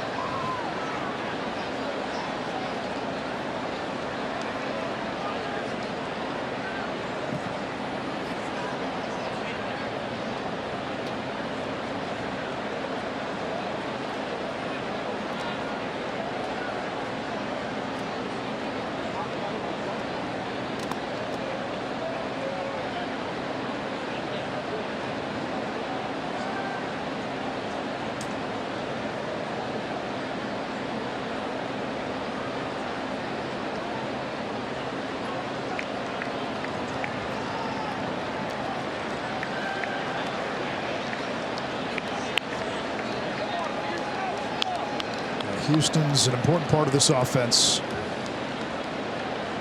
As a rusher, as a receiver.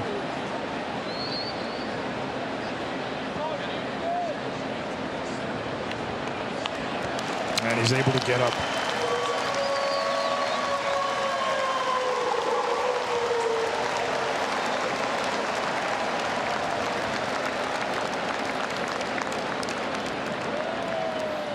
Now you remember, NC State lost more than 90% of its rushing offense from last year.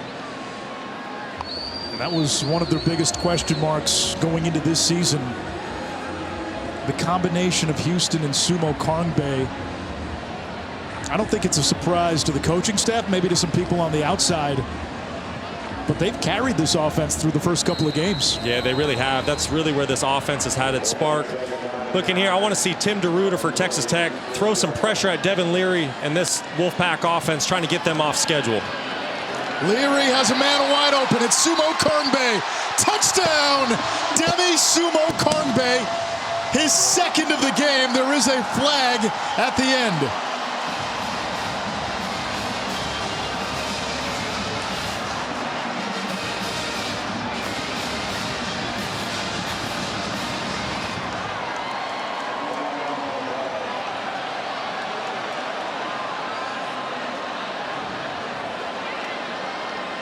There is no foul out on the play. The flag was inadvertently mistaken for a beanbag. The ball was fumbled through the end zone. It's going to be a touchback. Wow. First down, Texas Tech. Sumo Karngbae had a clean lane to the end zone. He loses it at the end. The Wolfpack they just can't stop hurting themselves, unfortunately. Great play call there. You do the play action fake to Demi. That ball looks to be out before he got across. Looked to be that he got across. Just a push from the backside. It's Dadrian Taylor Demerson.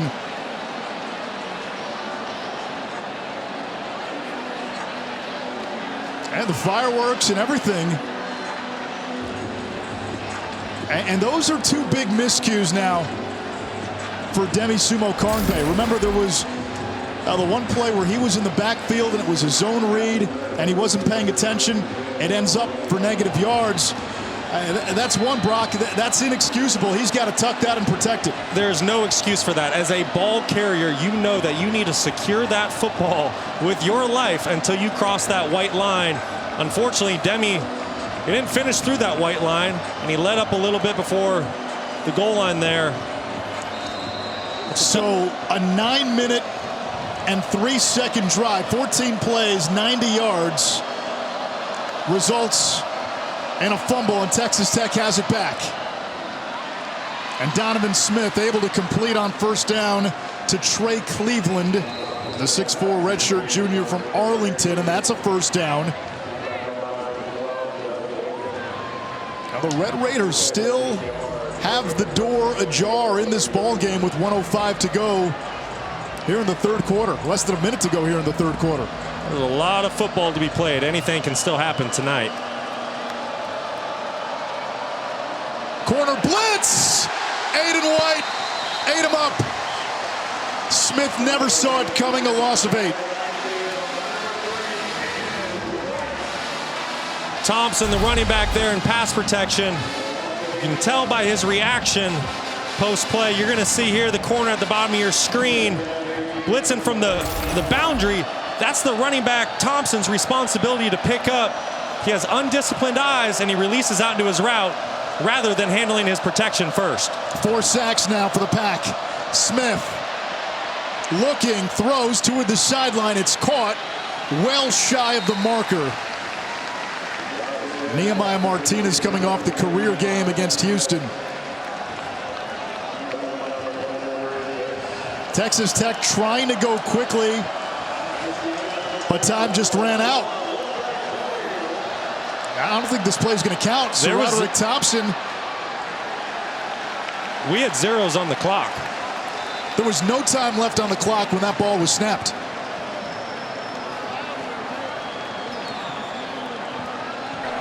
That's the end of the third quarter. They're going to let that play count.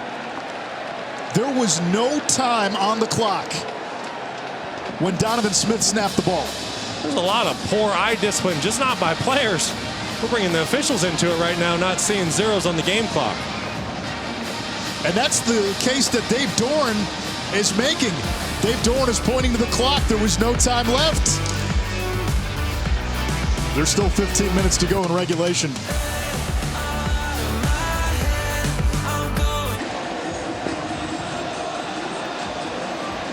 The last play of the third quarter took place with no time left on the clock. So as of right now, it reads 4th down for Texas Tech. They're reviewing the play, and hopefully they get it right. And the right call was that 3rd down play should have never happened because the clock had hit 0. About 3 more seconds elapsed. Texas Tech then ran the play. If you're an NC State fan, you're not going to like this ruling. But if you're a Red Raider fan, you love it because now you get another shot at 3rd down.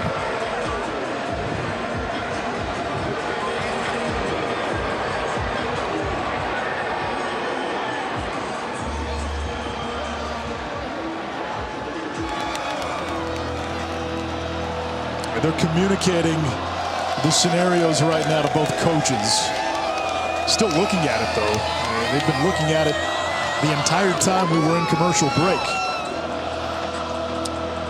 Not sure what the confusion is on this one. It's pretty clear cut that the clock was at 0. The whistle should have been blown. We should have gone into the 4th quarter. It's been a bizarre game. I mean, just from the beginning. After further review, the previous play did not count as the time expired in the quarter. The play did not count. It'll be 3rd down and 8. Let's check in quickly with Kevin Connors in the studio.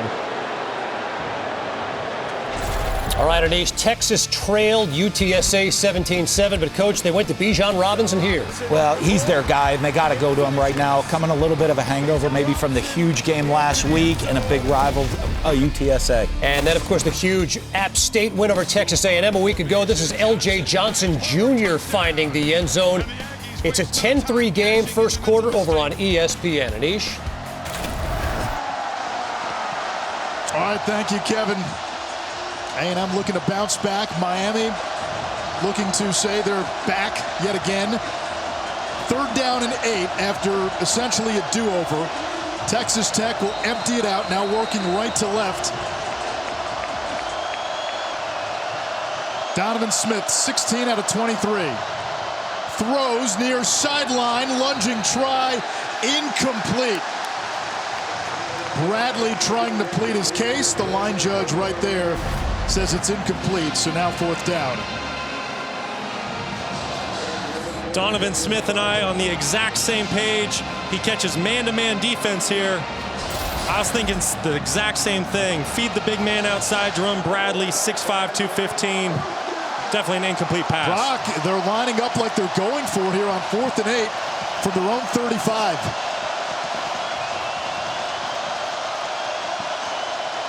Smith steps up, tracked from behind and stopped. Peyton Wilson finished him off, and NC State takes over inside the Red Raider 40. I'm a little surprised by that call. I know Texas Tech feels like they need to go get touchdowns in this 4th quarter, but there's still a lot of game to play, and NC State has not been able to sustain drives offensively and move the ball the length of the field. I'm punting it and saying, hey, Devin Leary, can you and your offense drive 80 yards to score on us? I'm not giving them a short field. Almost a horse collar there. Savion Jackson slowed Smith up, and then Peyton Wilson. Wilson, one of a number of players who got hurt last year, returned this year for an extra season. And that's why the preseason hype around NC State was at such a loud decibel. Preseason number 13, 10 returning starters on defense, and the ACC preseason player of the year at quarterback. Jordan Houston, who got hurt in the 3rd quarter, is out for the game, so Demi Sumo Karngbe is the running back. Double pass. This could be a double pass. Thomas lofts it downfield. It's caught. Sumo Karngbe holds on. Touchdown. And that's Thayer Thomas again.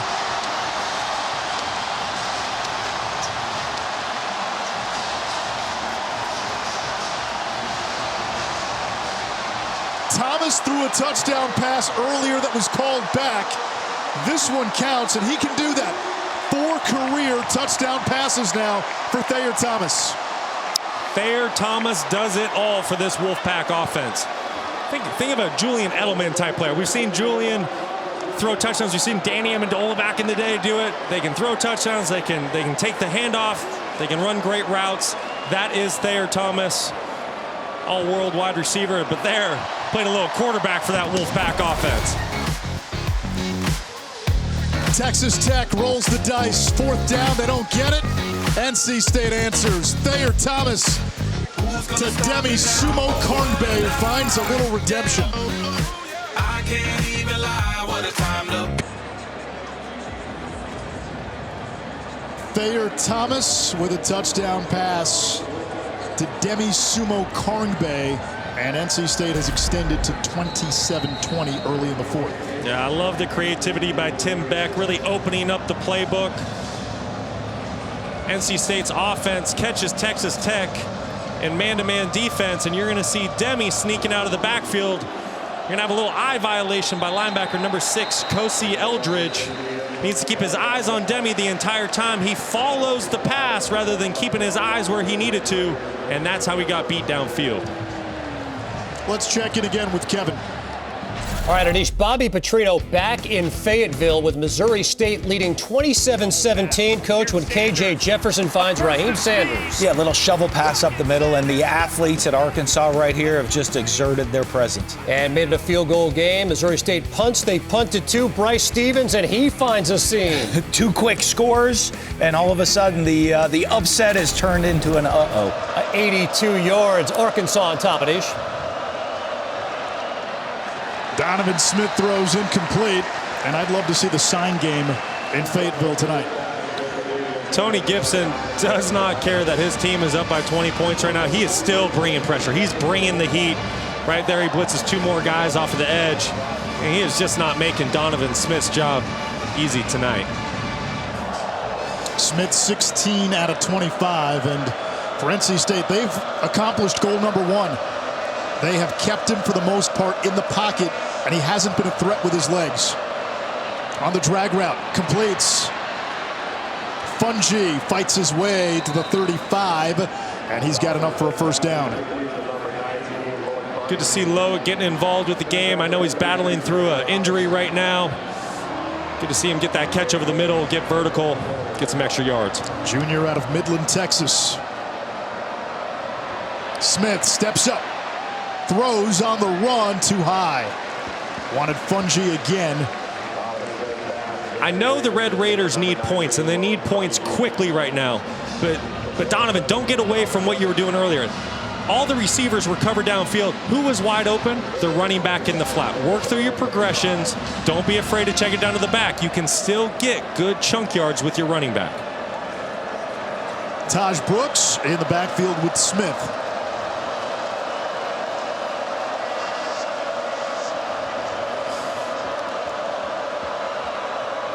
Edge pressure. Incomplete. A lot of contact downfield. No flag. Bradley was the intended receiver. Jakeem Harris the safety in coverage. And at that time you saw Derek Pitts coming on the corner blitz, which worked earlier with Aiden White. Yeah, like I said, Tony Gibson's not letting up. He's going to continue to bring pressure. I like Donovan Smith's decision there. He just needs to give his receiver a chance to make a play on the ball.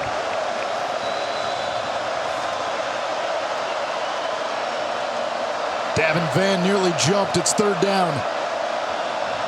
Harris now cheats up slightly. He'll back off. On the ground, Smith on the zone read. Stops. And tripped up by Harris. Finished off by 3 other Wolfpack teammates. And it's 4th down. You went for it last time. Got to assume they're going to stay on the field and go for it again. Got to go for it. It's not even a question. You're down 20, 13 minutes to go in the game. It's time to find a way to score some points. Here's the blitz. Smith stands in, completes across midfield. That's J.J. Sparkman picking up 16, and it's a 1st down. Great job by the Texas Tech offensive line, picking up that internal pressure you see, and Donovan Smith just throwing an accurate ball, one-on-one outside. Great job by that Red Raider offense.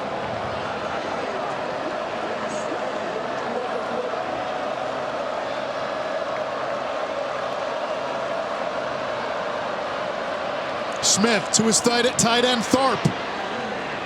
And he falls forward, picks up 11, a 1st down.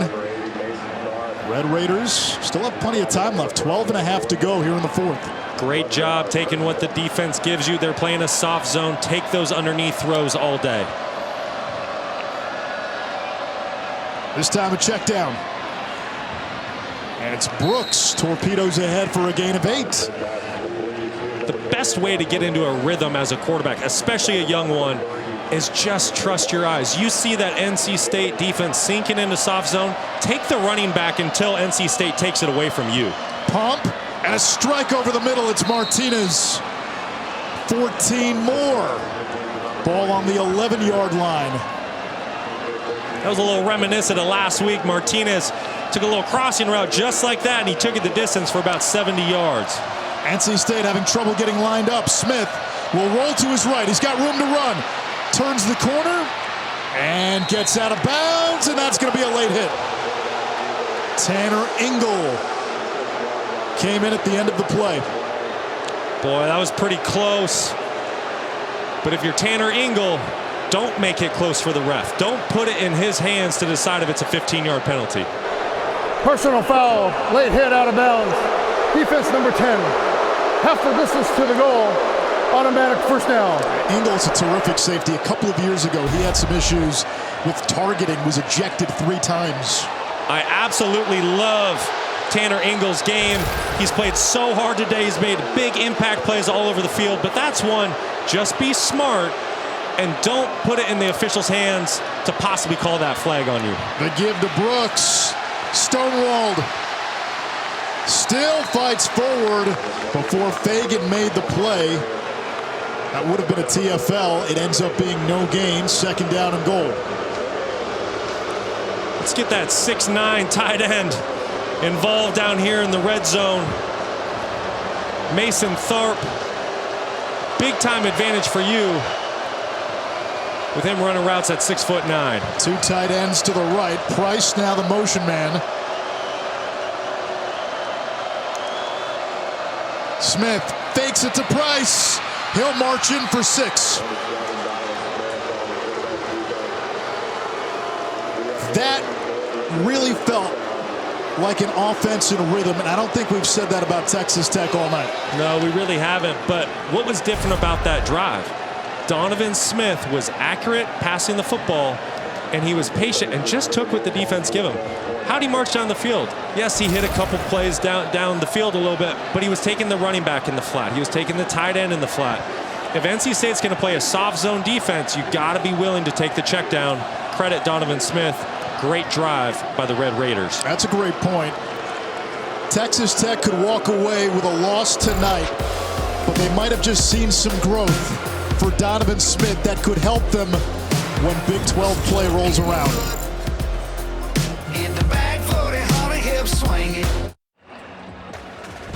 ESPN College Football Primetime is presented by Sonos.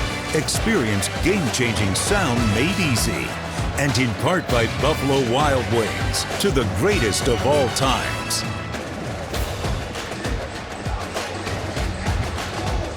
.10:46 to go in the 4th. NC State with a 27-14 lead. Next week, our Saturday nighter, it's in the Big Ten at the Shoe. Number 3 Ohio State against Wisconsin. We get to see C.J. Stroud. There's still a lot of time in this game. But if NC State can take this to the finish line, I think it's easy to start to get ahead of yourself a little bit. They're going to beat UConn next week, and that sets up a matchup with Clemson at Death Valley.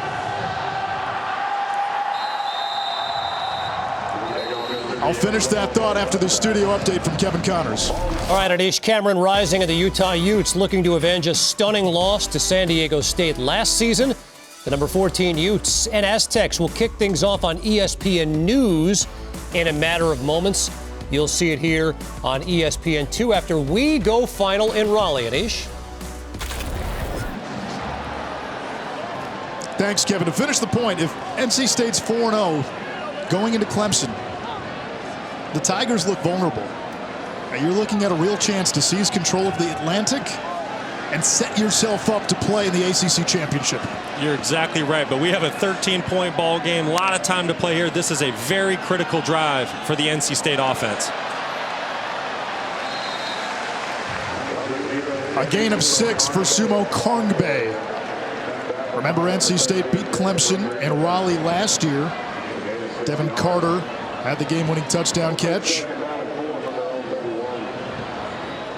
Look at the win probabilities for the next 5 games.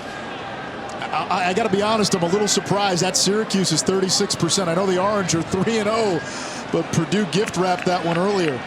Yeah, that was an exciting game up in the Dome today. Tremendous finish. Orange pulling it out late. A loss of a yard. It brings up 3rd down. And again, still work to do here tonight. Texas Tech not out of it. They get a stop here. A chance to make it a one-score game. The Red Raiders can strike quickly. There's an injured player for Texas Tech. It's Marquise Waters. We'll step aside.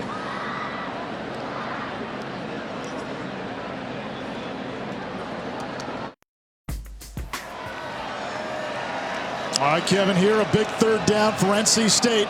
Texas Tech looking for a stop to get the ball back. Down 2 scores.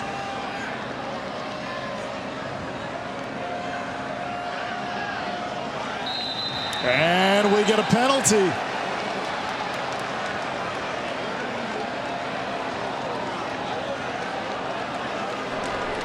False start. Offense, number 54. 5-yard penalty. Third down. The right guard, Dylan McMahon, so 3rd and 5 now becomes 3rd and 10, and this is another one of those tipping points in the game. Another pre-snap penalty hurting the Wolfpack offense. We saw this earlier in the game. We've seen it last week. We saw it week 1. I'll tell you what, as a play caller, your play sheet looks a lot different from 3rd and 5 to 3rd and 10. The amount of choices you have really drop. Thayer Thomas not out there on 3rd down. 3-man pressure. Leary throws. And that's incomplete for Darryl Jones. Here comes the punt team. Great coverage by the former NC State Wolfpack corner Malik Dunlap. Just creating a very tight window for Devin to throw into. He's had great coverage all night.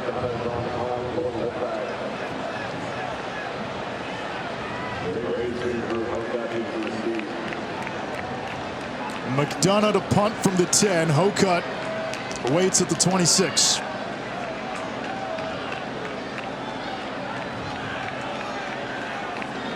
Looks like Tech's coming after this punt. They want to block it.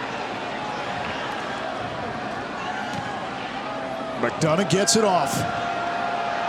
Hokut lets this one bounce. It takes a Texas Tech bounce. And it's down at the 40-yard line. So the Red Raiders, with 9:01 to go, have the ball at their own 40.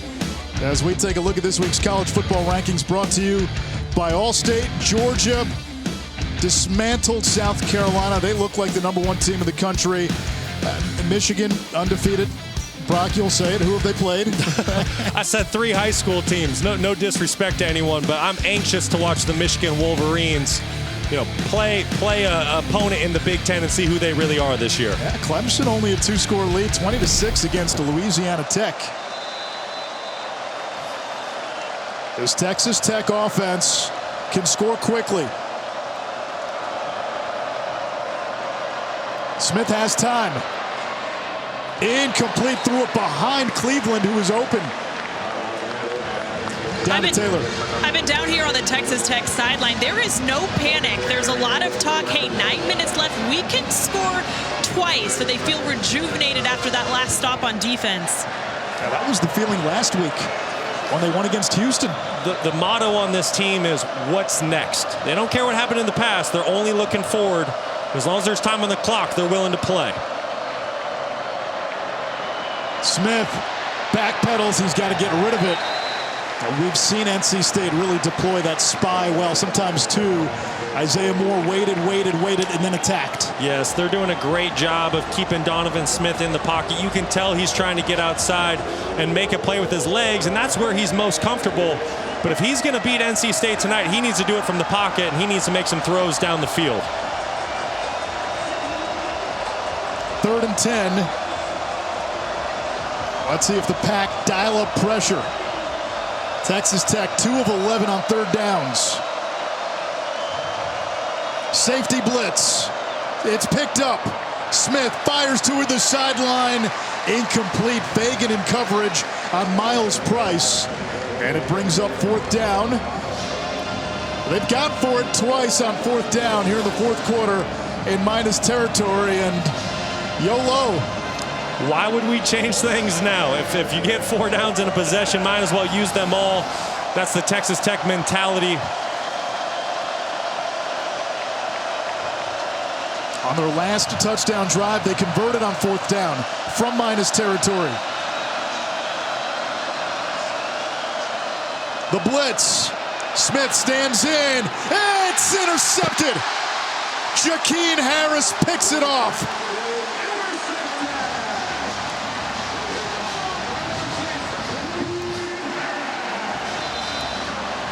This game is playing out exactly how Tony Gibson and his defense wanted it to. They wanted to bring pressure. Once again, you get another corner blitz from the boundary with Tanner Ingle, and it forces the young quarterback into making a poor decision for his second interception of the night. Yeah, we may have unsportsmanlike here on Harris after the play.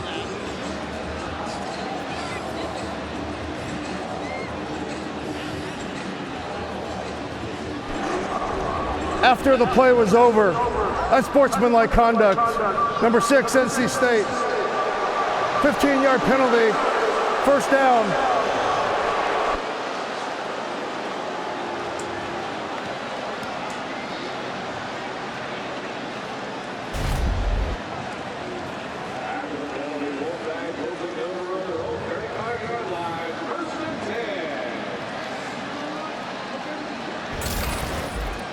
Yeah, that's not going to cut it.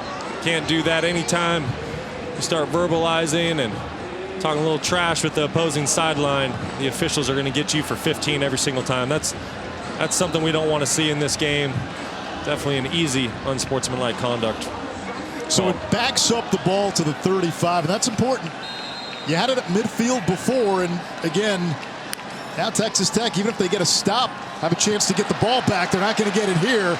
Sumo Kongbe out to the 42-yard line. A gain of 7, 11 carries, 50 yards for Demi Sumo Kongbe. Jordan Houston, who has split carries almost evenly with Agent Zero so far, is out for the game. He took a hit to the helmet in the 3rd quarter. Listen, the Red Raiders defense definitely needs to find a way to get the ball back for their offense. They're going to bring pressure on this series like they did last play. But when you bring pressure, you have to stay disciplined and stay in your gap so that you don't get gashed like you just did. On the ground again. And Sumo Kongbe makes his way to about the 44. He's going to be a yard shy. It's 3rd and 1. If you're NC State, you want to use this entire play clock. There's 28 seconds on it right now. You're going to want to run this thing all the way down and snap the ball somewhere under 4 seconds.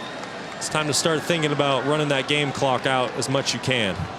And this Red Raider defense is experienced. 10 seniors or graduate students. Leary, quarterback sneak. He got it. 1st down.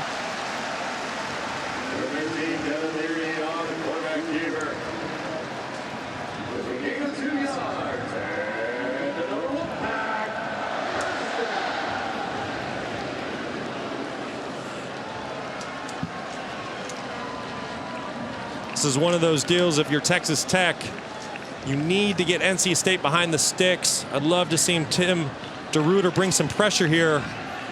Get NC State into a 2nd and long and burn one of those 3 timeouts that you have to save as much time on that clock for your offense as possible.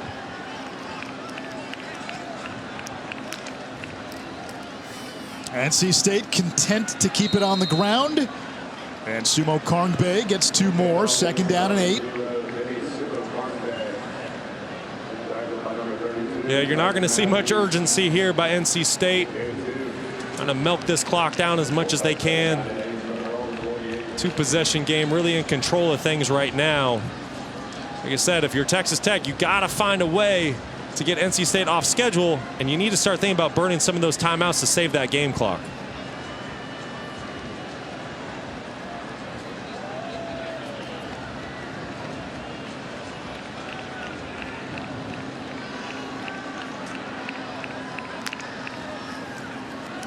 Sumo Kongbe again. No gain. 3rd down.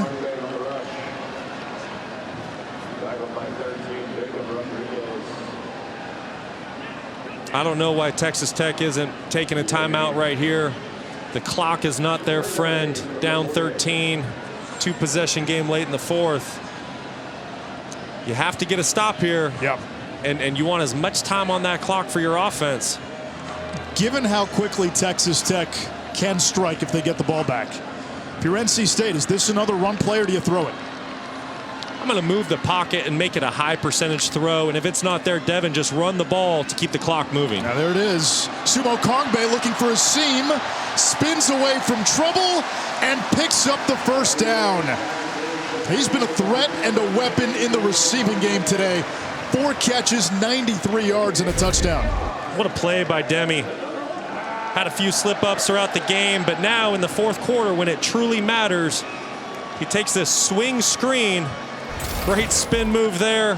Makes one miss and picks up a huge first down for his Wolfpack team.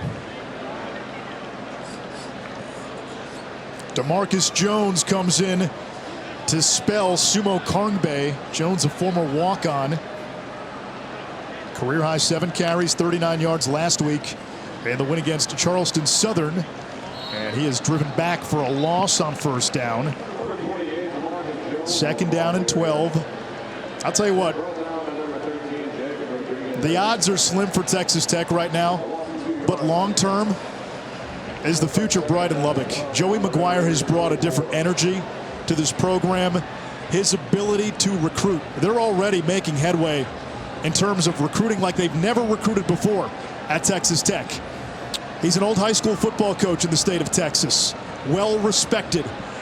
That matters when you recruit that state. It certainly does. I think this Red Raider team is a unit that you are going to hear about throughout the season and especially in the future. What Joey McGuire is doing and the culture he's creating there in Lubbock is very special. He says to his players, he goes, listen, if you come play for me, you're stuck with me for life. And that's because he loves his players. He loves his program. He instills trust by how he goes about things every single day. He says to his players, he goes, listen, I want the best part of your day to be when you see me. And that's a special guy. Yeah, last night they had a Friday movie night. It's a tradition that they have no phones allowed. When the team is together, be present. Put your phones away. Put your device away. Spend quality time with each other. It's a big 3rd down.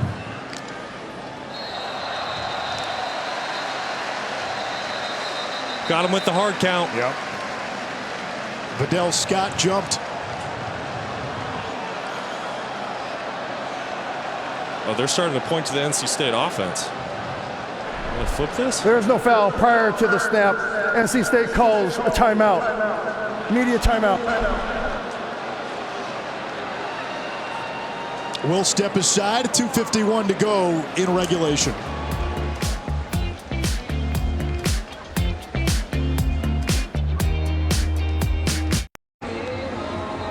ESPN College Football Primetime presented by Sonos.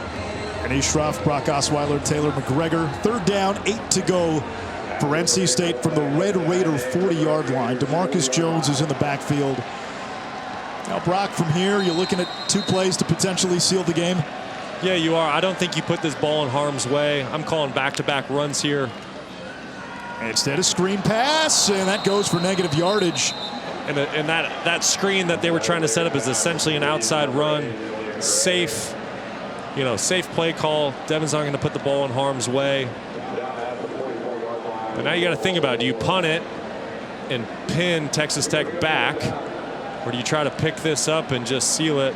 If I'm here, I'm punting this ball and I'm putting Texas Tech, backs way up and trying to make them drive 90+ yards. They took a long time to decide. Leary finally comes off the field. McDonough on the field after that catch by Julian Gray for a loss. So 4th down, 12 to go. Texas Tech down 2 scores. They're going to get the ball back with less than 2 minutes, but all 3 timeouts. Delay a game, kicking team, 5-yard penalty, still 4th down.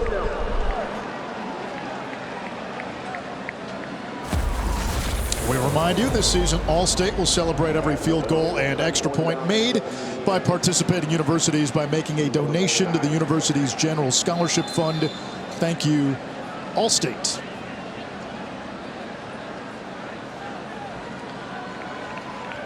That was a delay a game that NC State took on purpose. Yep. Just trying to give their punter a little bit more room to work with so he doesn't have just that little pooch punt. Hokut calls for the fair catch and makes this one at the 15. 1:53 to go. Texas Tech down 27-14. The Red Raiders end the non-conference portion of their schedule after tonight. Big 12 play begins next week against Texas. Ric Flair will be there.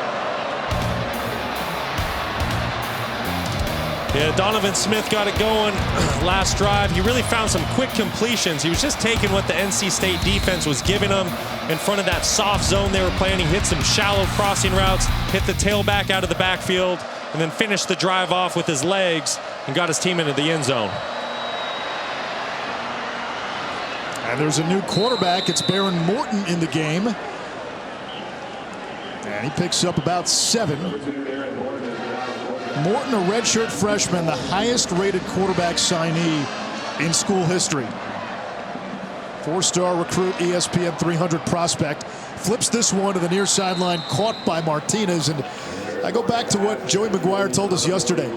The quarterback derby, the 3-man race between Morton, Smith, and Tyler Shuck in the offseason.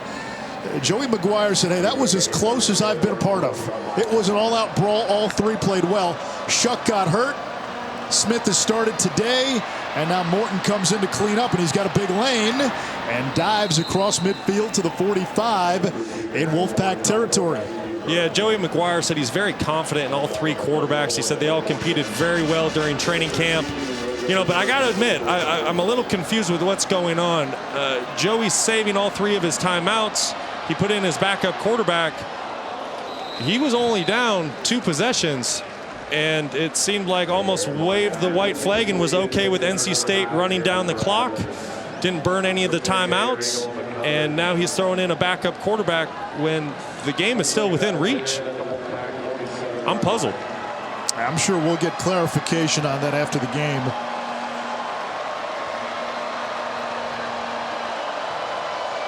Second down and 10. Throw, and that one bounces in front of the intended target. And there's a flag down. Bradley. Offense number 75. 10-yard penalty. Repeat, second down. Well, the one thing I can tell you is Tony Gibson, he's not done playing on the NC State side of the ball. He's still bringing max pressures. He's going to test this young quarterback, Morton. He's going to see where the freshman's at mentally to see if he can handle these pressures and get the ball out. If we learned anything from football in the state of North Carolina earlier this year, is Devin Boykin is down all the way back at the 15-yard line. If you watched that App State North Carolina game week 1, that looked about over at this point. It wasn't over. Yes, I've seen stranger things happen. Like I said, this is a 2-possession game. You have 3 timeouts in your back pocket. It's time to start driving the ball down the field. You got to take a little bit of risk with that ball. You know, there's no other way that you're going to get an explosive gain. But you get a quick touchdown, you get an onside kick, anything can happen. I'm very confused with Joey McGuire's clock management with this second half of the 4th quarter and the decision to bring in a backup quarterback.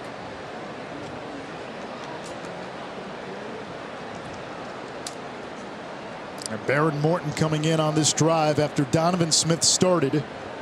Smith came on in relief of Tyler Shuck in week 1, who injured his shoulder. While they attend to Boykin, we will check in with Kevin. Yeah, Anish, we want to let you know right now, we got Washington working on finishing off the upset of Michigan State. That's over on ABC. UTSA upset-minded against Texas on the Longhorn Network. That's now a 4-point game. And Texas A&M upset a week ago by Appalachian State. Trying to bounce back against Miami on ESPN. And in the on-deck circle, San Diego State and Utah on ESPN News. Texas visits Lubbock next week. We've seen a couple of hangover games today, right? Texas, the emotional game, even though they lose to Alabama. Now you got to get up for UTSA. They have their hands full. Appalachian State had the great win. We were there in College Station when they beat A&M, and Yeah, you go back up to Boone, everybody tells you you're a hero, game day is there, and you need a Hail Mary to beat Troy. App State was the game that I knew early this week they were going to be in a dogfight. Such an emotional win last week for them in College Station. They got back to Boone very late. They had plane issues. I knew that was going to be a battle for them today. 2nd and 20. Morton threw it behind his receiver, and it's picked off. Aiden White. That's the 4th takeaway by NC State. 3 interceptions. And the Wolfpack can just kneel it down a few times, and we'll see if Texas Tech wants to call time. What a performance by the Wolfpack defense tonight. They didn't let this Tech offense get started one time. They just suffocated them really from the first possession of the game with their blitz pressures, their disguise looks in the secondary, showing one look pre-snap, at the post-snap rotating to something different. Really credit Tony Gibson's defense. These guys flew around, they played hard, they created sacks and turnovers, and that's how you win big football games. Aiden White had the pick 6 early, and he's the closer with the interception to seal the win. So NC State will go to 3-0. I feel comfortable saying they'll beat UConn next week to go to 4-0. Huskies right now probably in the argument for the worst team in college football. And then that sets up a date at Clemson early October. You're exactly right. It is definitely now time to start talking about this Wolfpack-Clemson matchup that's 2 weeks away. Wolfpack getting the win tonight. You're right, UConn next week. It's setting up for something special. And Texas Tech uses a timeout. And that will determine the balance of power in the ACC. Now, Clemson has been the team even last year. Down season, they didn't play in the ACC championship, still won 10 games. The Tigers have a clear quarterback issue. But for NC State, they've got to be better on offense. What we saw week 1 against ECU, they did not score a single point in the second half, only had 2 offensive touchdowns. You almost have to throw out last week. That was Charleston Southern. Today, they took advantage early of some short fields, some Texas Tech miscues, had a pick 6. Now the offense at 264 yards. Devin Leary, 15 out of 23, 121 yards. They need more from this offense if they are going to be the team we thought they are going to be when the season started. Here's what we know about NC State. We know they have a very talented defense that's going to fly around. They're going to create turnovers. They have a ball hawk secondary. So you know the defense is sound, okay? You know offensively for the Wolfpack, you have a great run game. You have a great screen game. What you need to improve upon before you start getting into league play is your drop back pass game with Devin Leary and his wideouts. Yeah, there's another Devin that's a part of that as Texas Tech calls a timeout. That's Devin Carter. Only 4 catches in the first 2 games, none tonight. He was the hero of the Clemson upset last year. He's somebody that you look at and say, hey, there's much more in this tank than we've seen so far. Certainly. When you look at Devin Carter, I was looking at him pregame down on the field, and he reminds me of like a Des Bryant, right? The guy is big, he's strong, he's physical. You can tell he plays with a lot of juice and energy. He was really fired up pregame. Tim Beck has to find a way to get him involved in this offense because he's a big-time playmaking threat that needs to be utilized. Anish, I just got to say it right now. I am so confused with what Joey McGuire is doing with his timeouts. I think it's safe to say the game is done now, but 7 minutes ago, there was still life for the Red Raiders, and he just let NC State run the clock out. I'm very confused with what he's doing. And now he'll use his 3rd timeout. 43 seconds to go. It's 4th down. Look at what Texas Tech has coming up. So they've got the win against Murray State, beat Houston last week. Home against Texas, at K-State, at Oklahoma State. The West Virginia game, October 22nd. They told us Tyler Shuck will be back for that game at the latest. So he could be back possibly as early as next week, but no later than October 29th or October 22nd at West Virginia. Listen, I know this is Joey McGuire's first year, and the players have really bought into the culture that he's trying to instill quickly. But we're going to find out who the Red Raiders are really these next 3 weeks. Texas, Kansas State, don't sleep on that game. Going into Manhattan, that is a tough place to play. And then you got Oklahoma State. This Red Raiders team has come a long ways since Joey's come to town. But they still obviously have a little ways to go. We remind you, San Diego State, Utah is next here on ESPN2.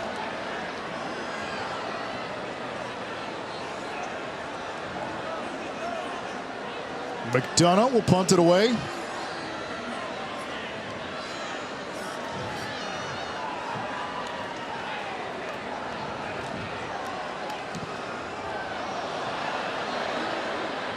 And this one bounces and rolls out of bounds. You know, you start looking at the Big 12, some of the recent hires, Lance Leipold at Kansas, the Jayhawks, they're 3-0. Duke, Kansas in football is a 3-0 versus 3-0 matchup next week. I was just going to say, we're not just talking about hoops with these schools. No. Game day, come to Lawrence. They're building some football programs right now, which is fun to see. It's always exciting to see which teams, you know, no one really talked about in the preseason, and what teams are going to get a hot start and get us all talking about them.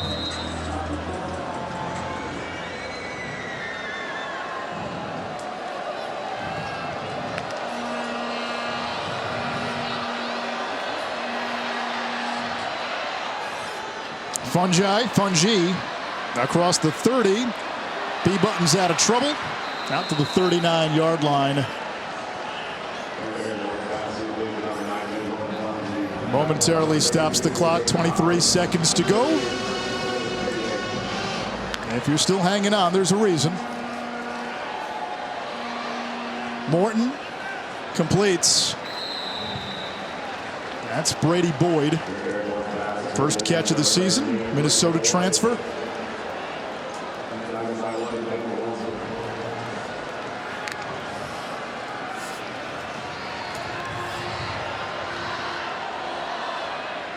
Morton toward the sideline, and there's Fungi again. 2 seconds to go, so this will be the final play. A little too late for the Red Raiders. That's an incomplete pass. But give credit where credit's due.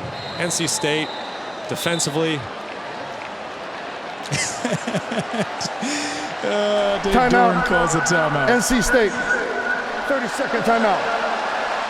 It's been theater of the absurd a little bit tonight, huh? Anish, I'm excited to watch some post-game press conferences. I need some answers. I'm pretty confused sitting up here watching this play out right now. I'll tell you what, though, you know, McGuire and Dorn, these guys are friends. When Dorn was an assistant at Kansas, McGuire was coaching high school football at Cedar Hill, and Dorn signed McGuire's first Division I player, Marcus Hereford, who was part of the winningest class in the history of Kansas football. And Tim Beck was telling us he had a 9-0 team that lost to Joey McGuire's 5-4 Cedar Hill team. Really the first marquee victory for McGuire at Cedar Hill, and those two were going back and forth all week over text. And what Tim said, he goes, hey, I owe Joey one. Yeah. You know, he really wanted to get him tonight. Obviously, that was just fun banter between two friends. But you know it means a lot to these guys. NC State came out here tonight, played really hard. Defensively, Tony Gibson had his unit rolling on all cylinders, creating turnovers and sacks. Credit the final play of the game. Here's Xavier White. And he's tackled at the 14-yard line. A few folks out there who were watching till the end can exhale. That does it. NC State is 3-0. They've got UConn next week, and they will, in all likelihood, head to Death Valley to play Clemson the first weekend of October as an undefeated team. Texas Tech falls to 2-1. They get Texas at home next weekend. For Brock Osweiler and Taylor McGregor, I'm Anish Shroff. Let's get you out to Salt Lake City. NC State 3-0 after a 27-14 win against Texas Tech. The Wolfpack ride their defense tonight. 3 interceptions, 4 takeaways, 4 sacks, 7 tackles for loss. Anish Shroff alongside Brock Osweiler. The Wolfpack have one more game, UConn next week, and then on the road against Clemson. So NC State should be undefeated going into that Clemson game the first weekend of October. Let's start with what you like, the defense. Yeah, it starts and stops with the defense right now for NC State. They're playing tremendous football. Tony Gibson really has his guys flying around. It's in a very aggressive style of defense. He's bringing pressure almost every other play, and he's disguising coverages pre and post snap, which makes the quarterback's job very difficult. Offensively, there is still a need for playmakers, especially in the wide receiving group. But Demi Sumo Karnbay had a couple of, you can call them young player mistakes tonight. He also made up for it with a couple of TDs. He certainly did, and that's the bright spot right now for the Wolfpack offense. It's their running back room. Demi made some big-time plays tonight, and that's something that they're going to have to build upon to get the pass game going. Yeah, they're going to have to be better on offense. The defense arrived. Aiden White, 2 picks, including a pick 6, which set the tone early. NC State jumped out to a 20-0 start, and they rolled from there, winning 27-14. They'll beat UConn next week, and then they'll go to Clemson as a 4-0 team the first weekend of October. Speaking of using your home field as a weapon, NC State winners of 11 straight at home, looking to make it 12 and 5 straight wins over the team they hosted, Texas Tech. Early first quarter, if we're showing you a punt, bad things are about to happen. Drew Hocutt, bad things for the other team. We don't really care. Signals for the fair catch. He drops it. Pack recovered this one, which would set up the ensuing drive, and Pack get creative. Yeah, you'd love to see this, man. A little bit of a throw here, and he's just going to say, hey, there he is. Get him in the end zone. Love to see it. Is that a quarterback? But wait a second. Flag on the play because Anthony Belton is an ineligible receiver. NC State would have to settle for a field goal. NC State up 6-0 early in the second quarter. Sumo Karnbay, 14 yards down the left sideline to the end zone. NC State leads 13-0. Same score, second quarter. Texas Tech 4th and 1. Defense entering the chat. We called it before the game. We wanted to see Shaheem Battle, Tanner Ingalls start to step up and make plays. The defensive backfield for NC State came up huge tonight in that manner. Aiden White, 84 yards for the pick 6. NC State leads 20-0 at that point. More trickery here, and it was executed properly. So we're going to let Thayer do it again. Nobody's downfield. Oh, he throws a dime. Come on. Thayer Thomas, the baseball player, pitcher, shortstop. Just let him throw it, man. He's versatile. Quarterback. Does it all. No penalty this time. Karnbay on the receiving end of the 38-yard touchdown. NC State make it 12 straight home wins. They defeat Texas Tech 27-14. Coach, you called a timeout with 2 seconds left. Why? So we could get the last play of defense we wanted in there. They were obviously trying to score at the end, and defense played a great game. I didn't want to give up a cheap, on a Hail Mary throw there at the end of the game. What impressed you the most about what your defense did tonight? A lot of guys had to step up. We were down a few players, and Aiden White getting some interceptions. They played really hard. This team plays with a lot of tempo, so our stamina, for the most part, held up. We just kept finding ways to get the ball back, and it was a good team win. What adjustments would you like to see out of your offense moving forward? Yeah, we got to make more plays. We dropped some balls. We got to make some plays at receiver. I think we ran the ball pretty good tonight, Devin's got to be in rhythm. We got to help him with that, but we just got to make a few more plays on the perimeter. How do you clean up the penalties? It's a good question. We got to get in there and look at all of them. I'm not going to comment on the officiating. I get fined, and I'd rather spend my money on something good tonight. Appreciate it, Coach. Thank you. All right, go Pack. I love that guy. Oh, Coach Doyle. Smart man. Smart with his money. Well, he doesn't splurge on the cups. We know that because he goes for the red solo I have cup. one in my office, signed. Thank but you. He puts the good stuff in it. Speaking of the good stuff, EJ, was this the best we've seen of NC State to this point tonight? Yeah, this was a good win for NC State. Texas Tech is a good football team. A team that just beat Houston, and you talk about defending your home turf. You have your crowd in there. Carter-Finley is one of those the hardest places to play in the ACC. So as long as they continue to play good football, but the thing I was most proud about was Devin Leary was back to being a smooth operator. We talked about it yesterday on In Play, and I felt like he showed those areas. Absolutely, gotta love Sade's her music. Stay focused. But also, come on. But I would just say he was processing well, going through his reads, his progressions. The ball was accurate. Great day by him. Yeah, and I think when you're the guy like that, you just expect maybe a little bit more production-wise, getting the ball in the end zone. There's so much weight when you are that top quarterback coming in, and when there's so much expectation preseason ACC Player of the Year. And so the one thing that I did like about this game, for NC State is they were able to run the football, something we had not seen in quite some time, and they did it very effectively. I think, Sumo is a guy that he's exploding off the page. Coach kind of hinted that to me this summer and saying this is a guy to watch out for. He's been a big piece of this offense. Very impressive. Yeah, it's been impressive to watch this NC State team find ways in different ways to win, and I think that speaks to, in a lot of ways, a complete team. When we talked about Florida State, a backup quarterback coming in winning a game, I think it's also to be said when, it's this defense getting it done. The run game, Devin Leary, it makes for a dangerous team.